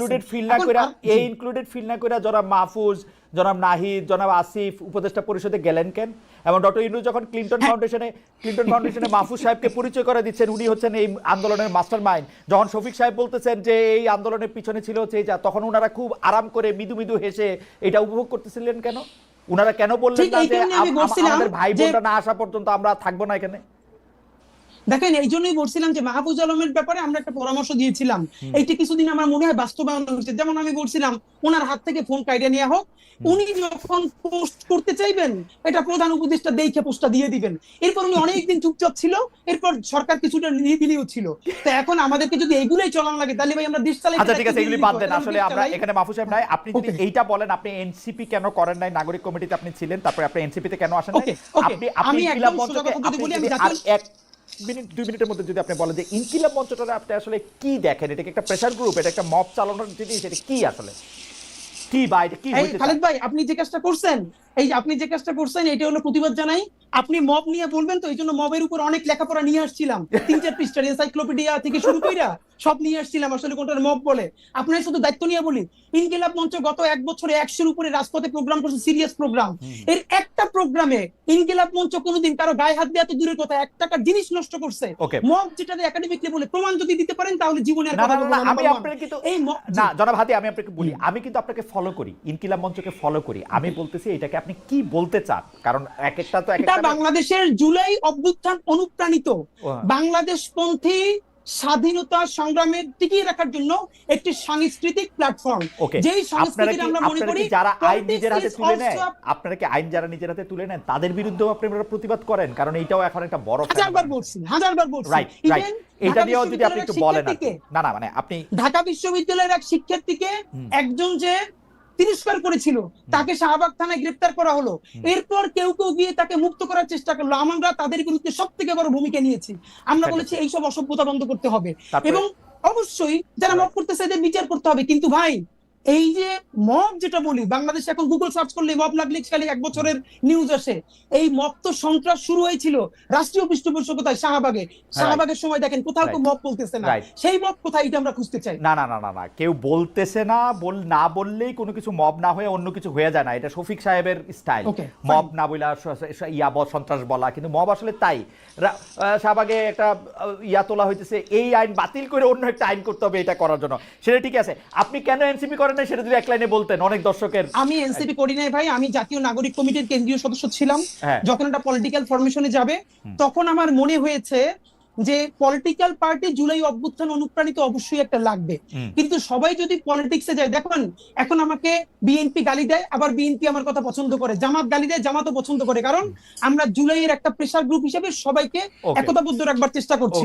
তখন মনে হয়েছে আমি যদি নিজে একটা পার্টিতে যাই তাহলে এই আমার শেষ প্রশ্নটা আমি করে রাখি, আপনি করে রাখি, আপনি সকলকে একতাবদ্ধ রাখতে চাইছিলেন, আপনি একজন শিক্ষক, আপনি আপনার জন্য কত নাম্বার আপনি দিবেন, আপনি সকলকে একতাবদ্ধ করতে পারছেন কিনা এই বিভাজন দেখে আপনার আসলে কেমন লাগে, আপনার জন্য শেষ প্রশ্ন। কিন্তু আপনার প্রশ্ন দিয়ে আমি কামাল ভাইকে শেষ প্রশ্ন করতে চাই। কামাল ভাই, নানা ক্লিপিং ঘুরতেছে এরকম যে আপনি ইনক্লুসিভ ইলেকশনের কথা বলতেছেন, যে ইনক্লুসিভ ইলেকশনের আপনার দেওয়া শর্ত হচ্ছে আওয়ামী লীগ না থাকলে এটা ইলেকশনটা ইনক্লুসিভ হবে কিনা। আপনি প্রশ্ন তুলছেন যারা আওয়ামী লীগকে সাপোর্ট করে তারা কাকে গিয়ে ভোট দিবে, এইটা আপনি যদি আমাদের একটু ব্যাখ্যা করতেন, আপনি সত্যি এরকম মনে করতেছেন কিনা যে আওয়ামী লীগ না হলে ইলেকশন ইনক্লুসিভ হবে না? জনাব কামাল ভাই। আমি বলি, আমি ইনক্লুসিভ ইলেকশন চাই, এটা আপনি একটু চেষ্টা করে খুঁজে দেখেন, কোথাও পাবেন না। ইনক্লুসিভ শব্দটা আমি ইউজ করি না, আমি অন্য কথা বলেছি। আমি একটা প্রশ্ন করেছি সরকারের কাছে, সেই প্রশ্নটা হলো যে এই দেশে কমপক্ষে 1 কোটি, আমি যেটা বলেছি সেটা বলছি, কমপক্ষে 1 কোটি লোক আছে। আসলে এটা 1 কোটি হবে না, কারণ জাহেদ একটা হিসাব দিয়েছে, সেই হিসাব অনুযায়ী করলে প্রায় 2.5 কোটির মতো হয়। ঠিক আছে, আমি তবু 1 কোটি বলছি, 1 কোটি আমি থাকি। কারণ আমার হিসাব হলো কি, আওয়ামী লীগ যেবার সবচেয়ে কম ভোট পেয়েছে সেইবারও পেয়েছে 2,28,00,000 ভোট, এটা হলো 2001 সালে। তারপরে দেশে ভোটার সংখ্যা বেড়েছে, আওয়ামী লীগের দুঃশাসন বেড়েছে, কাজে এই সব মিলে কমে টমে আমি এটাকে খুব কনজারভেটিভ হিসাব করলে আমি বলতে পারি যে মিনিমাম এই দেশে 1 কোটি লোক আছে যারা জীবনে কোনোদিন নৌকা ছাড়া অন্য কোনো মার্কায় ভোট দেয় নাই। আমার এটা অবজারভেশন। আমার প্রশ্ন হলো, আপনি যে নির্বাচনটা করতে যাচ্ছেন ওই 1 কোটি ভোটারের জন্য আপনি কি বিকল্প রাখলেন? ওকে, আমি কি একটা প্রশ্ন করতে পারি কামাল ভাই? কামাল ভাই, আপনি আমার প্রশ্নটা সহযোগী জবাব দেন। সেটা হচ্ছে যে বাংলাদেশে একটা রাফ হিসাবে 10 কোটি ভোটার আছে, যদি আমরা হিসাবের সুবিধাতে ধরে নিই, এই 10 কোটি ভোটারের 3টা ইলেকশনে ভোট দেওয়া হয় নাই, ভোট দিতে দেওয়া হয় নাই স্বাধীনভাবে। ওই 1 কোটি লোক যাদেরকে আপনি আওয়ামী লীগের সমর্থক বলতেছেন, তারা এটাতে মজা নিছে, আরাম করছে, হ্যাডম নাই বলছে, তাদের তো একটু শাস্তি পাওয়া হইছেই। আমি যদি এমন ভাবে বলি, তারা এবার ভোট দিতে না পারলে না পারবে, আমি ওটা ওভাবে দেখি না, আমি ওভাবে দেখি নাই কেন। আমি বলি আপনাকে, দেখেন একটা আওয়ামী লীগের গত 3 বছর 3টা শাসন, যেটা আমি 2014, 18 এবং 24 যেটা ধরি, এই 3 বছরে আওয়ামী লীগের যারা নেতৃত্বে ছিলেন তারা এই দেশের মানুষকে ভোট জিনিসটা ভুলিয়ে দিতে চেয়েছেন এবং তারা গায়ের জোরে এই কাজটা করেছেন। এই অন্যায়ের কোনো সীমা পরিসীমা নাই এবং এই জন্য যারা এই কাজটা করেছেন সবারই বিচার হওয়া উচিত। কিন্তু আমি এটাও বলি পাশাপাশি, এর জন্য যদি আপনি 1 কোটি লোককে দায়ী করেন সেটা আমি মনে করি ঠিক হবে না। একটা কথা আপনি আমাকে বলেন, এই কাজটা যারা করেছে তারা কিন্তু এই দলটাকে বিভ্রান্ত করেছে। আমার কাছে সরাসরি হিসাব যে আওয়ামী লীগ 96 আওয়ামী লীগ ছিল না, 96 আওয়ামী লীগ আর 2014 আওয়ামী লীগ কি এক না? কিন্তু 96 সঙ্গে 2014 আওয়ামী লীগের কি গঠনতন্ত্রে কোনো চেঞ্জ আসছে? তাও তো আসে নাই। তাহলে এই সময় কাজটা হলো কেন? হলো এই কারণে আওয়ামী লীগের স্টিয়ারিং যার হাতে ছিল সে 2014-তে এসে মানুষ মারা শুরু করছে এবং সে স্বৈরাচারী হয়ে উঠেছে। সেইতে এই দলটাকে, আমি আপনাকে সিম্পল একটা এক্সাম্পল দিয়ে বলি ভাই, সরাসরি, তাহলে বুঝবেন আপনি, জিনিসটা আরো ক্লিয়ার হবে। ধরেন একটা বাস, ধরেন একটা টাটা বাস অথবা একটা মার্সিডিজ বাস, ধরেন সে মার্সিডিজ বাস গাড়ি অ্যাক্সিডেন্ট করে 2-3 লোককে মেরে ফেললো, দোষ এই জন্য কি আপনি মার্সিডিজ কোম্পানিকে যে দায়ী করবেন? না, করব না, কিন্তু না করব না, এটা মার্সিডিজ বাসের জন্য এটা ঠিক আছে। কিন্তু কামাল ভাই, আমি বলি আপনাকে, দেখেন আমার প্রশ্ন করার সময় দেন, প্রশ্ন করার সময় দেন। আমি প্রশ্ন করব, আমি শেষ করে আমার কথা আপনি উত্তর পেয়ে যাবেন। আমি বলি আপনাকে, এখানে গাড়িটা যে চালিয়েছে তার দোষ, রাইট, তাকে আপনি শাস্তি দেন, তাকে বিচার আওতায় আনেন। তা আওয়ামী লীগ যারা চালিয়েছে গত 15 বছর, তারা প্রত্যেকটা লোক যদি খারাপ হয় প্রত্যেকটা লোকের বিচার আওতায় আপনি আনেন, প্রত্যেকের লোককে আপনি আনেন, আমার কোনো আপত্তি নেই। এমনকি উপজেলা পর্যায়ে পর্যন্ত, এমনকি ইউনিয়ন পর্যায়ে পর্যন্ত যারা আওয়ামী লীগের এই কাজগুলি করেছে, ব্যক্তি ধরে ধরে, তার অপরাধ ধরে ধরে তাদেরকে প্রত্যেকটা আপনি বিচার করেন। কিন্তু যারা আওয়ামী লীগের সঙ্গে জড়িত, আওয়ামী লীগ করে না মানে কি, তারা আওয়ামী লীগের কমিটিতে ছিল না, আওয়ামী লীগের সুবিধা নেয়নি, অথবা আওয়ামী লীগকে কেবল ভোট দেয়, অনেক লোক আছে এরকম, তারা আওয়ামী লীগের যে ভোটটা দিয়ে আসে আর কিছু না, এবং সে নৌকা মার্কা ছাড়া আর কোনো মার্কে ভোট দেয় না। এরকম লোকের সংখ্যা আমি বললাম মিনিমাম 1 কোটি আছে। সেই লোকগুলির জন্য আপনার বিকল্প আপনি কি রাখবেন, এই প্রশ্নটা আমি করতে পারবো না। পারবেন, কিন্তু আমি প্রশ্নটা করি, এই প্রশ্নটা আমি কামাল ভাই বলি, আপনি যে মার্সিডিজ গাড়ির উদাহরণটি দিয়েছেন, যেখানে চালকের উদাহরণ দিয়েছেন, যেখানে প্যাসেঞ্জারের উদাহরণ দিয়েছেন, আওয়ামী লীগের সেই সমর্থক 1 কোটিকে যদি আপনি প্যাসেঞ্জার বলেন, তারা কোনোদিন ওই চালকের ব্যর্থতাকে চালকের ব্যর্থতা মনে করে না, আমার অন্তত জানা নাই। তারা যে এরা না থাকলে, যাদেরকে আপনি ধরে ধরে বিচার করা করতেছেন, তারা ভোট দিতে চায়, এটাও আমি কোনো সময় শুনি নাই। তারা মনে করে ওই চালক যে গাড়ি চালাইয়া গাড়ি নষ্ট করছে, তাদের মাথা ভাঙছে, তাদের পোলাপাইন ভাঙছে, ঠিকই করছে, এবং তারা এর জন্য চালকের শাস্তি টাস্তি, চালকের ছবি না থাকলে তারা নৌকার ছবি দেখে না ভাই। আর এটা যদি দেখতো তাহলে তো শেখ হাসিনা ইলেকশনই দিত, মানে আমারও মনে হয়। এটা তো আপনার অপিনিয়ন, এটা তো আমার কোনো সমস্যা নাই, এটা আপনার অপিনিয়ন, কোনো প্রবলেম নেই। আপনি এবার দিয়ে দেখেন না, এবার আপনি ইলেকশন করবেন, সেখানে শেখ হাসিনা কোনো মাথার ছবি থাকবে না, কারো ছবি থাকবে না, দেখেন ওই লোকগুলি কি করে। ওকে, ঠিক আছে, এটা একটা প্রস্তাব। জনাব হাদি, আপনি প্রস্তাবটাকে একটু অ্যাড্রেস করতে পারেন অল্প সময়ের জন্য, আমরা শেষ পর্যায়ে চলে আসছি। আর আপনি যে আমি একদম 2 মিনিটে বিভাজন থেকে পয়েন্ট আকারেই বলে দেই। হ্যাঁ, আপনি যে বিভাজন থেকে ঐক্যবদ্ধ রাখতে চেয়েছিলেন, তাতে আপনি সফল না ব্যর্থ, ওইটাও যদি একটু বলেন, দুইটাই। আচ্ছা, তার আগে আমি একটু ভাইয়ের কয়েকটা রেসপন্স করি। নাম্বার 1, ভাই বলেছেন লীগের 1 কোটি ভোটার, আমি ধরে নেই 1 কোটি ভোটার না, 18 কোটির মধ্যে 9 কোটি ভোটার লীগের। আমি শুধু খালেদ ভাইরেও জিজ্ঞেস করি ফাঁকে, আর মাসুদ ভাইরেও, জার্মানিতে 5 বছর আগেও গবেষণা হয়েছে যে প্রচুর মানুষ এখনো নাজিদের সমর্থন করে, শুধু তাই না, পাশের দেশ ভারতে, হাদি কারেকশন, প্রচুর না, আমি আপনাকে বলি ভাই, less than 5%, ফাঁকে একটু বলি ভাই, এই যে ভারতে কিছু বছর আগে আবারও আইন করে হিটলারের মাইন ক্যাম্প বই নিষিদ্ধ করা হয়েছে, মানে হিটলারকে মানুষ এতভাবে পড়তে চাইতেছে। এখন কথা হইলো, আপনার কি প্রথমে যুক্তি নাকি ন্যায় অন্যায়? আপনি যুক্তি দিয়ে অনেক কথা বলতে পারবেন, কিন্তু বিচার করবেন কিনা, জাস্টিস করবেন কিনা? আমাদের প্রথম অবস্থানটা হইলো, লীগ কোনো রাজনৈতিক দলই নয়, আওয়ামী লীগ বাংলাদেশে কোনো রাজনৈতিক দলই নয়, এটা একটা সোজা কথা মাফিয়া গোষ্ঠী। আর উনি ভাই বললো না যে এই আওয়ামী লীগ কি 96 আওয়ামী লীগ এক কিনা, অনেকে যেটা করে ওই যে এই আওয়ামী লীগ খুব খারাপ, 96 আওয়ামী লীগ ভালো ছিল, 96 আওয়ামী লীগ ভালো ছিল না, তাহলে বাকশাল করছিল কে? আইয়ুব খানের বেসিক ডেমোক্রেসির বিরুদ্ধে দাঁড়াইয়া মহান মুক্তিযুদ্ধের মতো একটা জনযুদ্ধ যাদের নেতৃত্ব করছে, লক্ষ লক্ষ মানুষ জীবন দিছে, সেইটার মাত্র নতুন দেশের 4 বছরের মধ্যে এসে বাকশাল কইরা সব দলগুলোর ধ্বংস করছে, সব পত্রিকার ধ্বংস করছে। তাহলে সেই আওয়ামী লীগ কে করছে? মানে এই আওয়ামী লীগ 96, তাহলে এই 96 এর আগে তো 75 আওয়ামী লীগ কে করছে, 74 আওয়ামী লীগ কে করছে, বাকশাল কে করছে? 30,000-এর অধিক জাসদ নেতাকর্মী থেকে শুরু কইরা বিরোধী দলীয় নেতাকর্মীকে প্রথম রাষ্ট্রীয় মদতে গুম কে করছে, সিনিয়র শিক্ষকদেরকে গুম কে করছে। এর মানে আওয়ামী লীগ একটা কাল্ট, আওয়ামী লীগ একটা সেমি রিলিজিয়ন, এটা কোনো পলিটিক্যাল পার্টি না। আপনি দেখবেন, খালেদ ভাই আপনাকে গ্যারান্টি দিয়ে বলি, আপনার বন্ধু বান্ধব যারা আওয়ামী লীগের সব সাপোর্টার, তাদের সাথে গল্প করবেন, আমি আজ পর্যন্ত একজন মানুষ পাই নাই যারা অন্তত বন্ধু বান্ধব।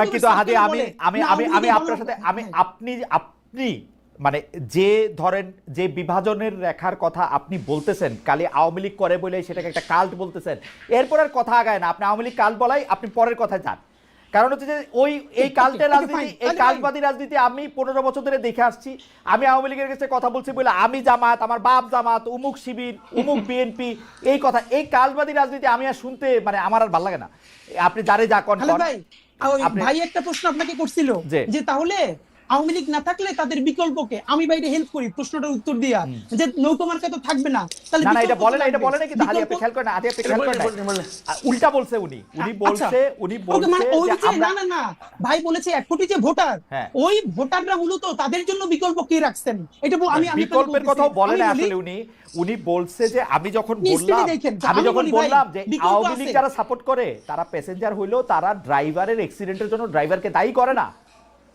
ওকে তাহলে ভাই আমি তবুও বলছি যে এটা আমরা ভোটে পরীক্ষা করে দেখি। আপনার কথা হয়তো ঠিক, কিন্তু আমরা এটা ভোটে পরীক্ষা করে দেখি, কোনো ছবি বা কোনো কিছু। এখন ভোটে যে পরীক্ষা করবেন, এই জন্য হাজারবার বলছি আমাদের লাগবে একটা ট্রুথ এন্ড রিকনসিলিয়েশন কমিশন। সেই পৃথিবীতে বহু দেশে যে সব জায়গায় গণহত্যা হইছে, দেখেন আমি আপনাদেরকে হাজারবার বলি ভাই, আমি হাই টোনে কথা বলি, এর মানে এই না আমি মানুষের মানবিক মর্যাদা ভুলুণ্ঠিত করার পক্ষে। আমরা হাজারবার বলেছি, যেই আওয়ামী লীগের সে যদি কেউ কমিটিতেও থাকে, সে যদি আয়নাঘর না করে, গুম না করে, খুন না করে, জুলাইতে মানুষকে গুলি না করে, তার বিরুদ্ধে একটা মামলাও দেওয়া যাবে না, তাকে গ্রেফতার করা তো দূরের কথা। কিন্তু এটা তো একটা প্রক্রিয়ার মধ্যে দিয়ে যাওয়া লাগবে। আপনি কেমনে করবেন? এই সরকারের বড় ব্যর্থতা, এখন সে বিচারকে এক্সিলারেট করতে পারে না।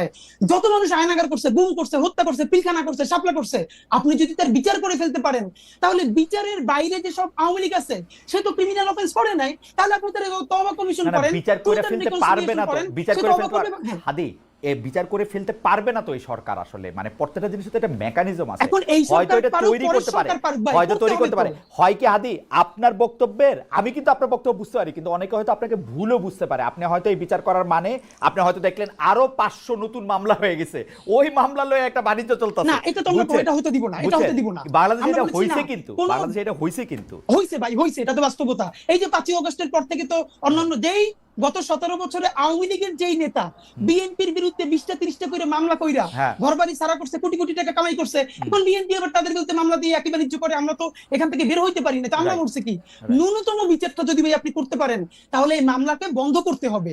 কিন্তু এইখানে আমি আপনাকে একটু বলি, আওয়ামী লীগের বিকল্প এদেশে আছে। এক নাম্বার তার বন্ধু সিপিবি, যে কালচারালি বলতে চাইছে আওয়ামী লীগকে টিকাই রাখছে, সিপিবি তে ভোট দিবে, স্বতন্ত্র শত শত প্রার্থী হবে, ভোট দিবে। এই যে গামসা কাদের সাহেব আছে, গামসা মার্কায় ভোট দিবে, সমস্যা নাই তো। কিন্তু প্রতীকী নৌকা না থাকলে তারা হার্ট অ্যাটাক করবে, তাইলে সুবর্ণচরে ধানের শীষে ভোট দেওয়ার অপরাধে আমার মনে হয় হাদি যাকে আপনি ধর্ষণ আপনি করা হয়েছে, তার ব্যাপারে কি হবে? হাদি আপনি একটু রেগে আছেন তো মনে হচ্ছে, মাসুদ ভাইয়ের উপরে বা আমার উপরে, আমি জানি না কার উপরে আপনি রেগে আছেন, কারণ আপনার বক্তব্য পরিষ্কার যে ধরেন মাসুদ ভাই কিন্তু এই আওয়ামী লীগের টিকায় রাখা হ্যান না তেন না সেগুলি বলে নাই। উনি বলতে চাইছে যে এটা আসলে আমরা টেস্ট করে দেখি বাকি জনগণ কি বলে এবং তারা এটা কি বলে। আপনি ওইটা যদি একটু জবাব দিতেন যে আপনি যে একতাবদ্ধ রাখতে চাইছিলেন। মাসুদ ভাই লাস্ট একটা প্রশ্ন করি, একটা ভাই টেস্ট করতে দিছে না, আপনি একটা জানেন একটা ইনজেকশন, এইটা নিলে আপনার সন্তান মরার সম্ভাবনা আছে, আবার বাঁচতেও পারে, আপনি জ্ঞাতস্বরে এইটা এক্সপেরিমেন্ট চালাইতে দিবেন? এটা করব না, কিন্তু ওই ইনজেকশন দিয়ে কিন্তু ইনজেকশন এই যে আপনি যে এরকম করে বলতেছেন ওই ইনজেকশন দিয়ে বাচ্চা মরেই যাবে বা মরার সম্ভাবনা আছে, সেই জায়গাতে আর আলোচনা আগায় না।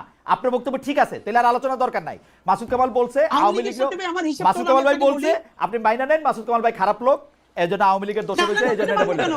এটা আপনি বলেন যে কামাল ভাই খারাপ লোক, কামাল ভাই হচ্ছে আওয়ামী লীগের দোষর, এগুলি বলে দিলেন। কিন্তু আপনি আমার এটা তো আপনি বলতেছেন, আমি বলতেছি কারণ আছে আপনারা যারা ভালোবাসেন, আপনারা যারা ভালোবাসেন তারা বলতেছেন কামাল ভাই খারাপ লোক। আমি বলতেছি যে আপনি বইলা দেন খারাপ, তৈলি তো হইলো, এটা শেষ করেন, কিন্তু ওই জায়গা থেকে বলেন খারাপ না, তার আমি বলবো কেন? ওইটা আপনি ওই জায়গা থেকে বলেন যে একতাবদ্ধ রাখতে আপনি চাইছিলেন, সেইটাতে আপনি বিভাজনটা দেখেন কিনা এবং একতাবদ্ধের জায়গায় আপনি কতটা সফল বা ব্যর্থ দেখেন। এবং আপনার অনুমতি নিয়ে আপনার কথা শেষ হইলে আমরা খালি কামাল ভাইকে 15টা সেকেন্ড বা 20টা সেকেন্ড শুনবো, অনুষ্ঠান শেষ করে। ভাই আমরা যে জুলাইয়ের স্পিরিটটাকে ঐক্যবদ্ধ রাখতে চাইছিলাম, এইটা আমরা প্রচন্ড কষ্ট করে, যদি আমার নাম্বার দিতে বলেন তাহলে তো সমস্যা, 10-এ তো 10 আমি আমারই দিয়ে দিব, সেটা না। আমি মনে করি এই 1 বছর পর আসলে মার্কিং করার সময়টাই আসে নাই প্রধানত। এরপরও যতটুকু না ছাড়ালো আমরা সবার মাধ্যমে দাঁড়াই রাখতে পারছি জুলাই নিয়ে, তাতে অন্তত 10-এ আমরা আমাদেরকে 5 দিতে চাই।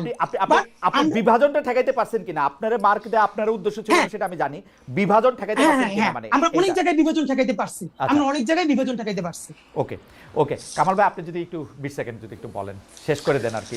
আমি আসলে শুনেন, এত আলোচনা, অনেক আলোচনা তো হলো, আপনার মানে রেগে যাওয়া আলোচনা, ঠান্ডা মাথায় আলোচনা, আক্রমণের আলোচনা, আবার আপোষের আলোচনা, সবই ভালো, এগুলি সবই কিন্তু হেলদি, আমি এটা নিয়ে কোনো আপত্তি নেই। আবার আমি খালি ফিনিশিং যে কথাটা বলবো, আমি মনে করি যে একটা জাতিকে ঐক্যবদ্ধ না করলে, একটা জাতিকে বিভক্ত করে আপনি সেই জাতিকে অগ্রসর করতে পারবেন না। এটা পৃথিবীর কোথাও পারে নাই।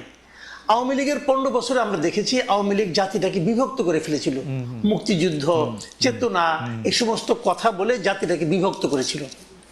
বিভক্ত করে তারা বিএনপিকে শেষ পর্যন্ত বলতো একটা সন্ত্রাসী দল, জামাতকে নিষিদ্ধ করতে হবে, এই সমস্ত কথা বলে তারা দেশটাকে বিভক্ত করেছিল। এবং তখন আমি কিন্তু বলেছিলাম যে এই যে বিএনপির যে মানে কয়েক কোটি ভোটার আছে, জামাতের যে কিছু ভোটার আছে, এদেরকে আপনারা কি করবেন? এদেরকে নিয়ে বঙ্গোপসাগরে ফেলে দিবেন? আমি আওয়ামী লীগের শাসনামলে এই কথা বলেছিলাম যে এটা হয় না, এভাবে দেশকে বিভক্ত করে আপনি অগ্রসর হতে পারবেন না। আমি ভেবেছিলাম যে ডক্টর ইউনূস যখন ক্ষমতায় আসছে তিনি দেশটাকে ঐক্যবদ্ধ করার চেষ্টা করবেন, কিন্তু আমি বিস্ময়ের সঙ্গে লক্ষ্য করলাম, একই সঙ্গে বেদনার সঙ্গে লক্ষ্য করছি, ডক্টর ইউনূস সেই কাজটা করতে পারেন নাই।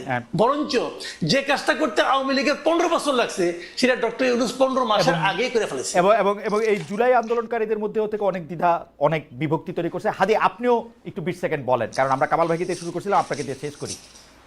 আমি ভাই যেটা শেষে বলতে চাই, অবশ্যই আমাদের জাতি গঠনে যেতে হবে এবং ট্রুথ অ্যান্ড রিকনসিলিয়েশন কমিশন করতে হবে। সেটার আগে বিচারটা ন্যূনতম নিশ্চিত করে আমরা নতুন করে যে আমাদের জাতি গঠন প্রক্রিয়া পুরো ঐক্যবদ্ধভাবে, কোনো ট্যাগিং পলিটিক্স, কাল্টের পলিটিক্স থেকে বাদ দিয়ে আমরা বাংলাদেশ কামস ফার্স্ট এইটাকে সামনে রেখে রাজনীতিটা করতে হবে। তার আগে অবশ্যই গণহত্যার বিচার করতে হবে, রাষ্ট্রের ন্যূনতম সংস্কার করে